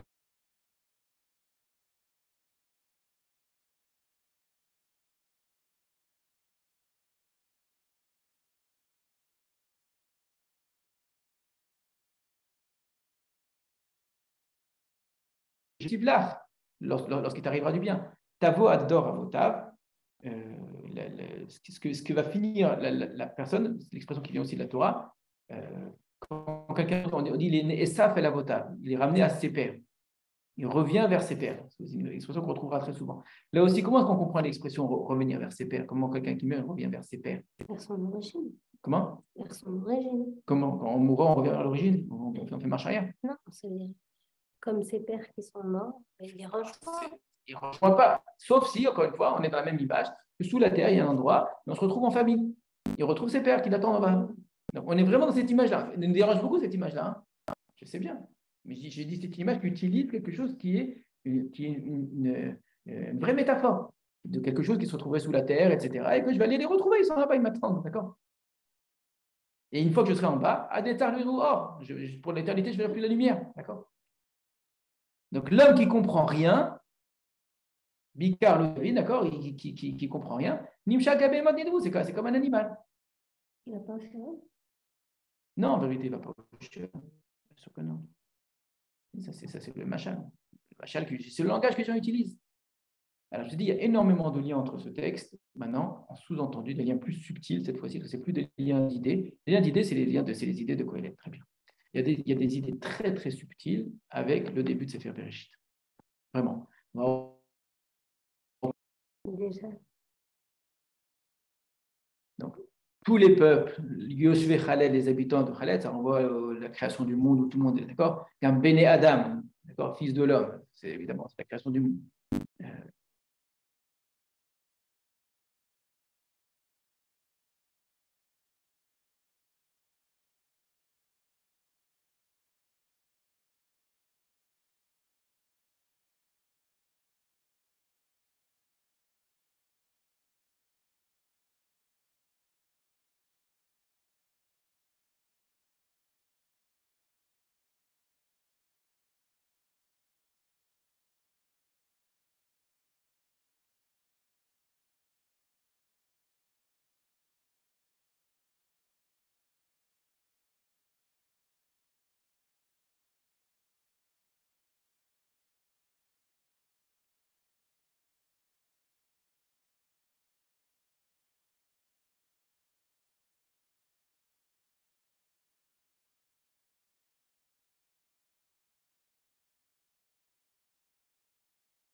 Monsieur le rabbin, vous êtes muté.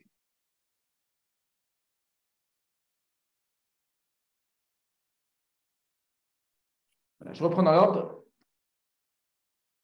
ce qui vient de Bereshit. Hein. On a dit Shimu Ha'azinu, c'est une Bereshit. Kol Ha'amim, Yoshvé Khaled, les habitants de la terre, même si les mots ne viennent pas de Bereshit, mais c'est l'idée de l'humanité au tout début. Bene Adam, Beni vient de Bereshit. D'accord. Ensuite, je passe au Passouk.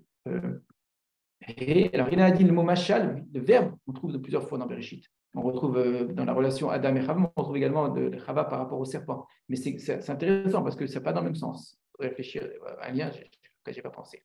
Par contre, le mot chinor, oui, clairement. Le mot kinor, c'est de Bereshit. La première fois que les premiers instruments de musique, on nous raconte les premiers instruments de musique au début de la création, on va retrouver tout ça, on va le voir. Alors, kinor, c'est au pasuk He, vous l'avez. Eftar bechinor chidati.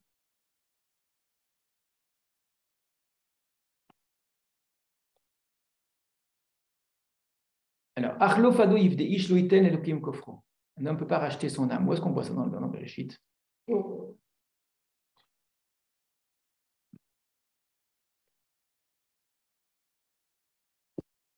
C'est pas dans les mots, mais dans l'idée qu'on aurait bien voulu un frère racheter l'âme de l'autre.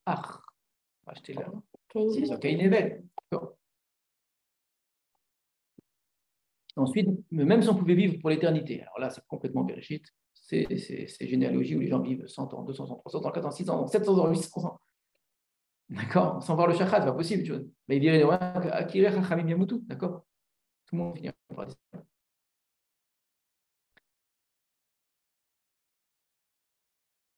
Être appelé par le nom, ces choses-là, on le retrouve également. Alors, il ressemble à Kibehemot Nidmu, la racine, les damot. Elle vient complètement de Bereshit, c'est la racine on dit que l'homme, il est créé Dmout à l'image de Dieu. Et le mot Adam, un des sens du mot Adam, c'est celui qui ressemble. Mais qui ressemble à qui? À Hachem. Alors ici, il ressemble à l'animal.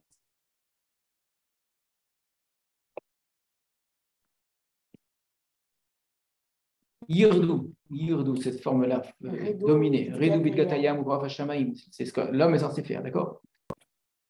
Et le plus important de tous, on l'avait dit la fin dernière, c'est qui Kacheni, lorsqu'il me prendra. Qui est en vérité, pour moi, l'énigme. Mais c'est Elohim en vérité. C'est la phrase qui est la seule phrase qui sort du texte, qui sort de l'idée, etc. Tout le reste de l'idée, là où vous l'apprendrez, c'est de toute façon qu'il n'y a que la mort, la richesse, ça ne sert à rien, etc. Que ce soit une mort où on disparaît ou une mort où on est sous la terre, de toute façon, ça ne change rien. Après, il ne reste rien de l'homme. En fait. Sauf, c'est le seul pasouk. Ach Elohim ifde nafshi miyad sheol ki yikacheni. Il n'y a que Dieu qui me sort du Sheol. Et de quelle manière Dieu il me sort du Sheol lorsqu'il me prend? Et ce verbe prendre, il est extrêmement important. On l'avait vu 2 fois dans tout le Tanakh. Non, on parlait de la mort. C'est Hanor et Eliyahu.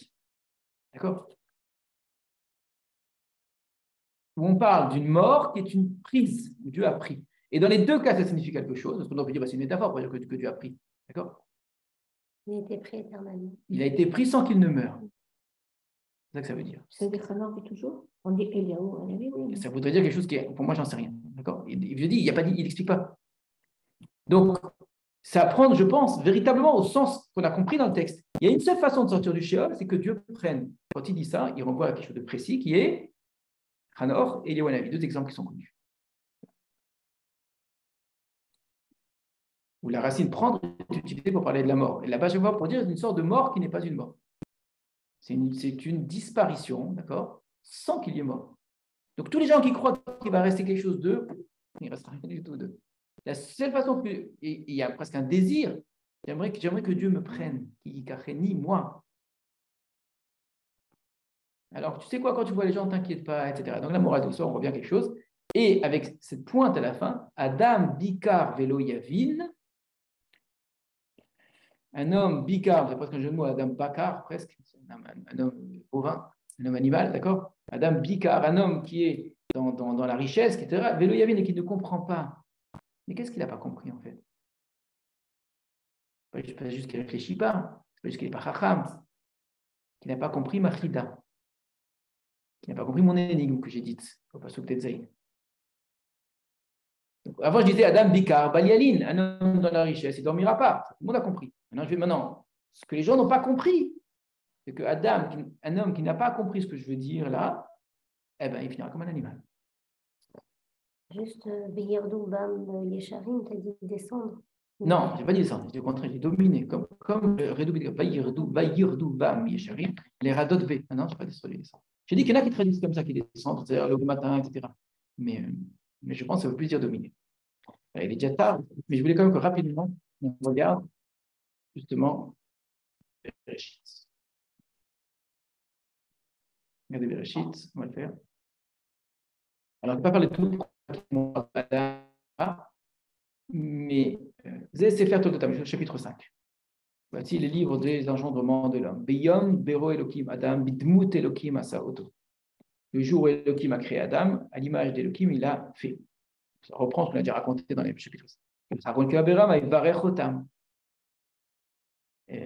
Il les a fait mal et il les a bénis. C'est quoi la bénédiction? Pas qu'ils soient riches, pas qu'ils se construisent des maisons, pas qu'ils aient une grande renommée. C'est quoi la bénédiction de la femme?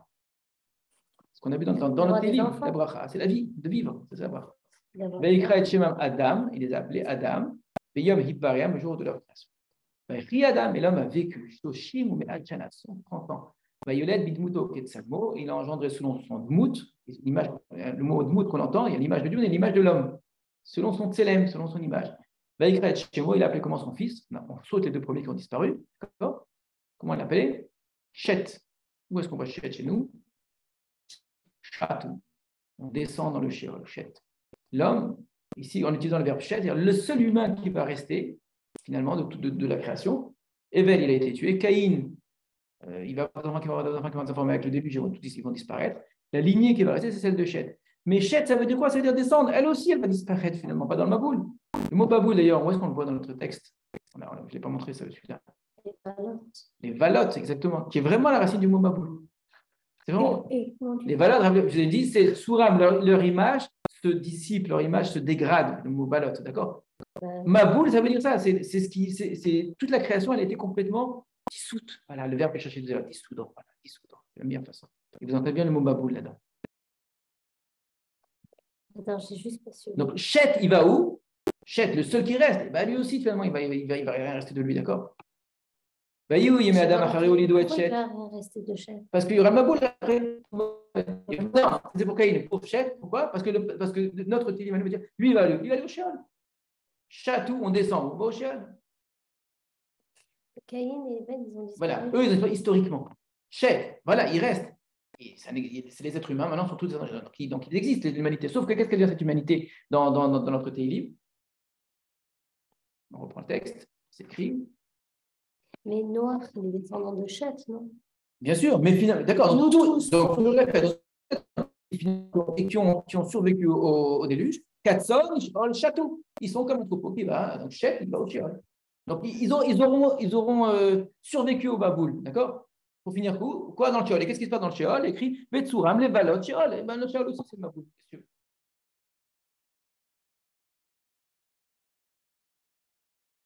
Et donc on va avoir des âges incroyables maintenant.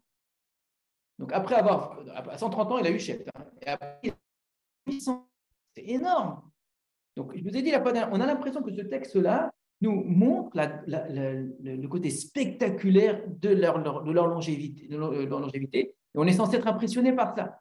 Eh bien, notre Télim, il dit exactement le contraire. Notre Télim dit exactement le contraire. Il dit, regardez bien, regardez ce qui est écrit. Quelqu'un, il peut vivre 930 ans, et après, qu'est-ce qui va arriver? Ben, il va quand même mourir, il finira quand même dans le Shéol. Donc, le texte qui, pour nous, est un texte fantastique, qui est important, pour l'auteur de ces livres, c'est exactement le contraire. C'est une façon de nous dire, regarde, on a voulu nous raconter une histoire dans laquelle les gens vivent longtemps. Ben, ce qu'il en ressort, la morale de l'histoire, c'est qu'eux aussi, qui ils ressemblent chacun, qui de mouto. Mais la vérité, c'est qu'ils finissent à ressembler comme des animaux. Donc je prends un texte qui fait d'une humanité une sorte de super humanité très longue, etc., pour me dire, mais très bien, une fois que j'ai fini l'histoire, pour moi, tout ça, ça va, je reprends les mêmes mots, ça va disparaître. Très bien. Non. Ben oui, tout va disparaître. Non, ça va aller au Shéol, mais pas comme l'animal. En vérité, ça c'est ce que les gens racontent, le Shéol, mais lui, la première partie, tu as clairement décrit comme l'animal, et la dernière partie, tu dis aussi, on finit comme l'animal. Qu'est-ce qu'ils disent les gens? Ils disent que ça ressemble, etc. La vérité, c'est quoi? C'est que tu n'arrives pas à supporter l'idée de mourir. Donc tu t'as inventé un monde dans lequel la vie continue d'exister. Mais quelqu'un, il ressort de ce monde-là. Donc t'es quoi? Donc c'est faux. Et il dit lui-même, Tsuran les valot, leur image a fini par se dissiper, il n'y a plus rien.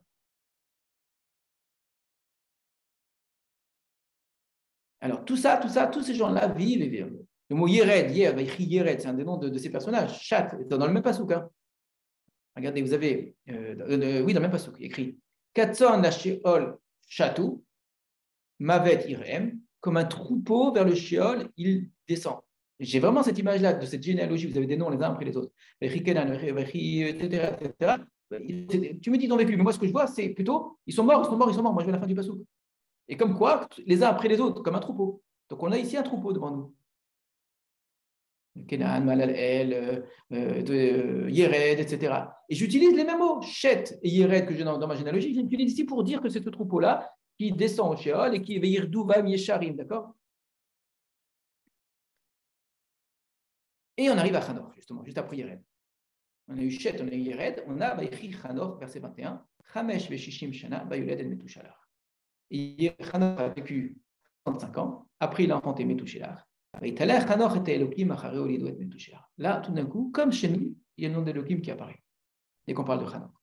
Et Chanor a cheminé avec Dieu, après avoir enfanté Metushalar. Les autres, ils ont vécu un certain nombre d'années. Lui, il a cheminé avec Dieu un certain nombre d'années pendant 300 ans, qui est minuscule par rapport aux autres. D'accord? Parce qu'il avait 65 ans quand Metushalar est né, ce qui est encore possible de nos jours. Et il a cheminé avec Dieu, ce qui est long peut-être pour nous aujourd'hui, mais qui à l'époque était très jeune, 300 ans. Il a enfanté des fils et des filles. Donc tous les années de vie de Chanor étaient de Hamesh et Shimshana de 65 ans et de 300 ans. On répète, il a cheminé avec Dieu. Mais il n'est plus là. Il n'est plus là. C'est cela. Donc, regardez comment j'ai un texte qui me parle de la vie, qui me parle de la mort et qui me dit que toute vie aussi longue finit par la mort. Et ce texte-là, donc dans Bereshit, me dit sauf Chanor. Eh bien, pour moi, c'est ça la ride. C'est ce texte que je bats. Il reprend exactement cette idée-là. Il va vous raconter de façon télim ce qui est écrit ici. Je veux dire, moi, quand je lis tous ces gens-là, Mahalal El, on avait chez nous, Yalelu, comment ça s'écrit? Au tout début. C'est Mahalal. Pas, hein. Voilà, Uvrav Rasham Italalu, Mahalal El, d'accord? Donc, on retrouve toutes ces expressions-là. Et j'en fais un télim en disant, les gens, ils croient qu'ils vont vivre longtemps, etc. Mais en fait, non, il n'y en a qu'un seul qui vit longtemps. C'est lequel qui vit longtemps, celui qui a vécu le moins de temps. Pourquoi? Parce que lui, il n'a pas cherché à grandir, parce qu'il a cheminé avec Elohim. Et c'est Dieu qui l'a pris. Mais c'est Hanoch. Et il est honnête, d'accord. Non, j'ai dit quand tu regardes, tu trouves l'Ired, on est ici, l'Ired, c'est comme un verbe. Tu as trouvé Chet, tu as Chet comme un verbe. Mahalalel, tu trouves le verbe ici, quand tu vois tous ces gens-là, tu as l'impression que et c'est des choses extraordinaires. Hanoch.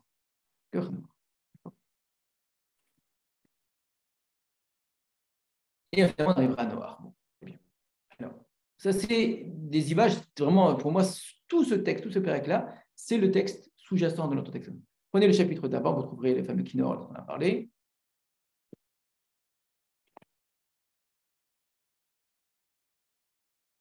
Donc, la naissance de Caïn et de Hevel. Caïn qui tue Hevel, et ça aussi, c'est sous-entendu dans notre histoire. Le mot Hevel, en plus, Kohelet, c'est Hevel Avalim. Vous avez encore une fois des liens. Alors, voilà, un exemple du Sheol qui se trouve sous la terre. Où est-ce qu'on voit que le Sheol est sous la terre? Déjà dans Bereshit, au tout début. Hein. Non, Théom, c'est autre chose. Mais là, vraiment, quand quelqu'un meurt, il est sous la terre. Quand ça, Sheol. Retenez bien Sheol, c'est-à-dire qu'après la mort, l'âme. Cri de la terre. Très bien, Paul Alors pour nous, c'est une image. Le sang, la voix des sangs, du temps crie de moi depuis la terre, d'accord? Et la terre qu'il a reçue. Mais c'est les images du Sheol, ça aussi. La terre qui a ouvert la bouche, Adama, Ashir, pas à être pillard. Retenez, ça c'est très important. Pour prendre. Prendre,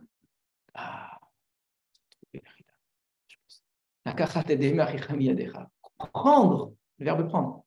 Si c'est pas Elohim qui prend, c'est la terre qui prend. D'accord? Ça, c'est la mort normale, c'est la terre qui prend. Et ensuite, vous avez Gadol Avoni Mineso. Ma faute est trop lourde à porter, c'était Avon Akeva Yesu Béni. La faute qui. La terre, elle a pris. Vous allez arriver. La terre qui a ouvert, elle a ouvert sa bouche. On a un autre endroit dans la Torah où quelqu'un n'est pas mort normalement, qui est ni Hanor, ni Eliyahu, mais qui est aussi mort bizarrement, quoi, parce qu'il a été pris, c'est Korach. Mais lui, il est rendu directement au Sheol, sans passer par la case. Mais il y avait aussi les 250. Quoi? Et il est mort comment avec tout? Adato. Oui, non, pas tout écrit, tous sont Tout refouches. Ah, sa richesse. Ah, bravo, il est très, très riche. Qui est-ce qui a écrit notre livre? Il raconte l'histoire de leur ancêtre. En plus, on dit Vaïkar, quoi. Voilà, il a pris, tout le monde est pris d'Adventista. Voilà. Il a pris quoi? Avec lui. Il a raté quelque chose d'extraordinaire, quoi. Il aurait pu être pris par Hachem. Il aurait été pris par Hachem. Voilà ce qu'il aurait dû chercher dans sa vie. Au lieu d'être pris par Hachem, il a voulu prendre, devenir fort, avoir de l'honneur. L'honneur, c'est très important. Voilà, c'est ça qu'il voulait. Qu'est-ce que tu as fini? Regarde, papy. Mais finalement. Papy Korach, qu'est-ce que tu es devenu? Hachem. À part Korach. Non. Ça, c'est les belles images qu'on dit que chaque fois que quelqu'un meurt, mais c'est pas vrai. Oui. C'est pas vrai. Très rare. Alors, regardez pas ce que tu t'es, Veikach, l'olémer, chez Ténachim, chez etc. Donc, ensuite, les enfants. L'émer, il a eu plusieurs enfants. Beshem arrive Yuval, Huaya Avi, Koltofes, Kinor, Veogav. Le mot Kinor vient d'ici. Même le mot Hevel, le mot Mabou, le mot Tuval, c'est la même racine, tout ça. Vous trouvez chez nous, et chez nous, les Balot, chez Ol. D'accord?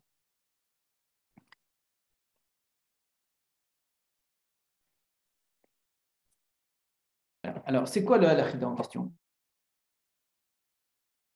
Quelle est l'énigme alors qu'il faut. On a compris que dans cette énigme-là, on utilise un machal, le machal du Sheol. Très bien, on a compris qu'il y a une chorma. La chorma, machal, chida. Tu as compris? Chorma, c'est quoi? Machal, c'est quoi? C'est le Sheol. Voilà, c'est l'image des âmes qui descendent d'un berger qui est la mort. avec la faux, là, comme ça, qui descend, toutes ces images qu'on connaît, là. Un berger. Ouais, il a berger, elle avance comme ça, et tous les morts qui pensent, tout ça. C'est des images. On est dans l'image. Le mort est un berger qui tire tout le monde derrière. Et ce texte-là de s'opérer, qu'on voit tous les gens vivre, on les voit tous mourir, en fait. Et plus ils vivent longtemps, plus, une fois que la mort, elle arrive, elle devient en vérité l'élément essentiel de l'histoire, contrairement à ce qu'on pense. Ce qui ressort, c'est que tout le monde meurt. Comme un troupeau qui descend. Il y en a un seul qui n'est pas mort.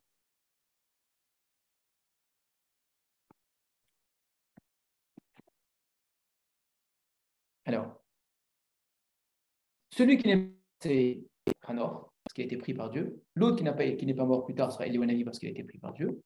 Mais il y a un autre personnage qui est sous-entendu dans notre histoire, c'est le personnage de Korach, qui, plus que tous les autres, a cru être grand, a cru être fort, a cru prendre la place de Moshe Rabbeinu, a cru avoir une renommée énorme, etc., et avec des magnifiques phrases, etc., et qui, par contre, lui, c'est directement le Shiur. Lui, il a le droit à une version encore plus rapide.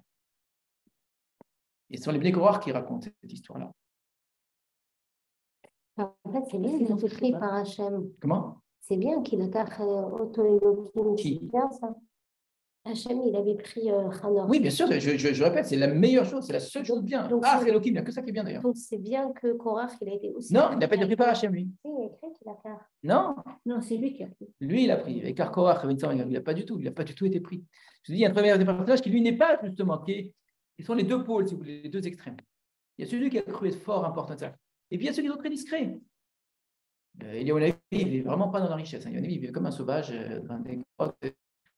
Il vit comme un. Et ce Hanor, quelqu'un qui lit l'histoire, le pauvre, il a vécu que 365 ans. Dans l'histoire, c'est le plus misquin de l'affaire. Alors qu'en fait, il n'a rien compris au texte, en fait. Le texte, là-bas, il raconte que tout le monde meurt, sauf un. Et seul qui n'est pas mort, c'est ce fameux Hanor. Et ce que veut l'auteur de Télim, c'est quoi? C'est ne pas aller dans le Shiol. Et c'est ça l'idée qui est cachée, qui, elle, effectivement, n'est dite nulle part de manière très claire, sauf peut-être dans un endroit dans Sefer Daniel, peut-être.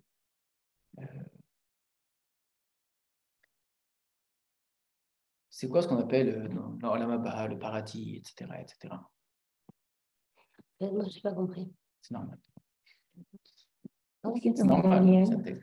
Quelle est en vérité la seule façon d'échapper au Shiol? Quelque chose qui n'est pas écrit clairement nulle part dans la Torah, et même là, ce n'est pas écrit clairement. C'est de suivre les voies d'Hachem. Ça, c'est ce que tu fais durant ta vie. Si tu suis Hachem durant ta vie, c'est cheminer avec. Qu'est-ce qui se passe après la mort? Il te prend. Il te prend, ça veut dire quoi? Il te prend. Meshika. Ouais, ça sera dit sous la forme de Meshika. Il y aura d'autres termes pour le dire. C'est pas comme les gens disent, comme ce Machal, qui aurait un lieu qui est le Sheol, un autre lieu qui serait le Gan Eden, d'accord? Pourquoi pas, on va inventer des lieux. Lui, il n'en parle même pas dans notre texte, on a ni de Gan Eden, il y a juste le Sheol. Cette idée d'un lieu du bien, un lieu du mal, elle n'apparaît pas par contre dans le Tanakh. D'accord, mais ça, l'idée que toutes les âmes, sans exception, vont dans le Sheol, oui. D'accord. Alors peut-être les Yesharim, il y a des trucs un peu différents là-bas, mais c'est le même lieu. Mais il y a quelque chose qui n'est pas un lieu. C'est pas aller quelque part. Non, tu ne vas pas aller quelque part si tu mérites. Si ce n'est pas toi qui meurs, si c'est Hachem qui te prend. Si tu chemines avec Hachem, il se passe quelque chose.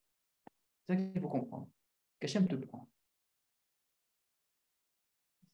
Qu'est-ce qu'elle devient ta vie ou ton âme ou ta personne après ta mort? En fait, il n'y a même pas de mort.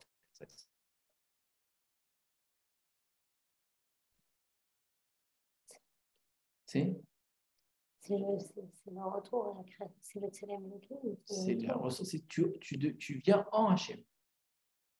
Il n'y a pas de lieu, il y a une présence. Tu es à côté d'Akadosh Baruch Hu. Et ça, je pense, je ne connais pas suffisamment les mythes de l'Antiquité, d'accord? C'est quelque chose qu'on ne peut pas trouver.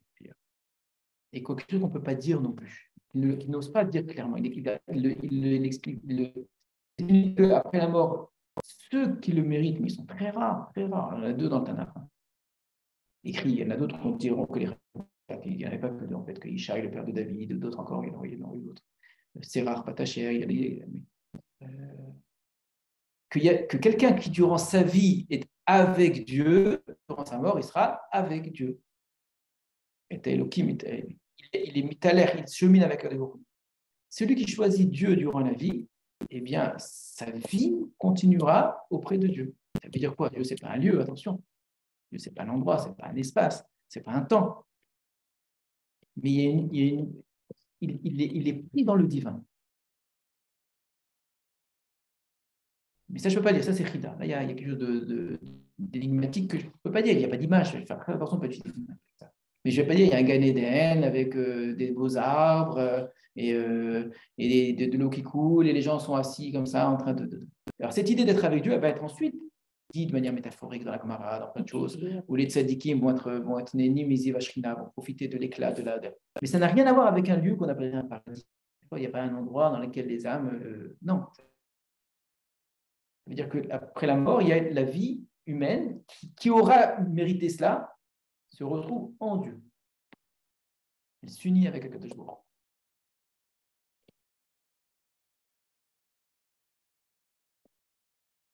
Voilà, on va s'arrêter là. Il y a que Abraham qui était Gifné. Ouais. Mais quand tu dis que Korah, c'est lui qui a pris, et lui ne va pas être pris par Hachem. Oui, il passe sa vie à vouloir prendre sa richesse, etc. Lui, ça n'a pas pris par Dieu, il lui dit de la terre, elle ouvre la bouche, elle va l'avaler. Et ça ressemble beaucoup à l'histoire du Caïn. Il va Caïn. directement dans le Shéol. Directement. Dans le Mais Shéol. d'être dans le Shéol, c'est quand même avoir une place à Non, c'est ça qu'il nous dit. Il dit non, c'est ce que les gens racontent. C'est rien. Vous savez comment il a parlé du Shéol. Les gens, ils se construisent avec le Shéol, mais c'est n'importe quoi. Vous savez comment est-ce qu'on peut devenir Chacham après avoir fait une grosse bêtise? Les Bnei Korach, c'est parce que Korach, il a vécu ça. Ils ont été. C'est la force de remise en question. Généralement, on s'attache à ce que nos ancêtres ils ont vécu, etc. etc. Mon père. Alors, on va terminer. C'est le dernier de la série de Bnei Korach ici, si je ne me trompe pas. C'est une bêtise. Je n'ai pas devant moi. Après, c'est Asaph. Hein. Alors, quel est le lien entre le premier et le dernier? On avait vu qu'il y a un lien jusqu'à présent qui tournait autour de Yerushalayim. Le premier, c'était le même bête. Le premier, c'était le même bête, je crois, oui, je ne sais pas. Je n'ai pas devant moi, excusez-moi. Ce télim, on avait montré qu'il est très différent de tous les autres. Il y avait quelque chose qui reliait tous les autres, plus ou moins, d'accord? C'était le regret de ne pas être à Yerushalayim, le regret de l'exil, et au contraire.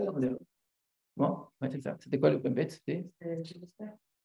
Non, c'était pas celui-là. Non, c'était Samanafshi. Très bien. Samanafshi l'Elohim lekel chai. Mon âme est assoiffée de Dieu. Ah, voilà, vous avez vu la ressemblance. Je vis dans une soif du divin. Cette soif du divin, je demande qu'une chose, que lui me prenne. Nafshi. Non, pas Nafshi, c'est Hachem. Je veux être en Dieu. C'est Nafshi miniature. Comment est-ce c'est pas le mot Nafshi qui m'intéresse ici? C'est le mot Tsam'a Nafshi l'Elohim, je désire Dieu. Le premier Télim, c'était un désir du divin et un sentiment de ne pas pouvoir exister si je suis loin de Dieu. Ça, c'est durant ma vie. Et donc, il arrive, il termine, il clôt, il dit, il est venu croire, il clore et dire, et quelqu'un qui vit dans ce désir du divin, etc., viendra un jour après, on pourra le prendre. Mais c'est tellement merveilleux, ça.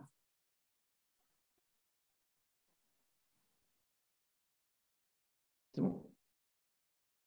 Donc, c'est la survivance de l'âme, qu'est-ce qui reste après la mort, etc. Il dit, la seule chose qui existe, c'est quoi? Il y a une seule chose qui existe. Une seule et unique chose qui existe. C'est Dieu, c'est tout.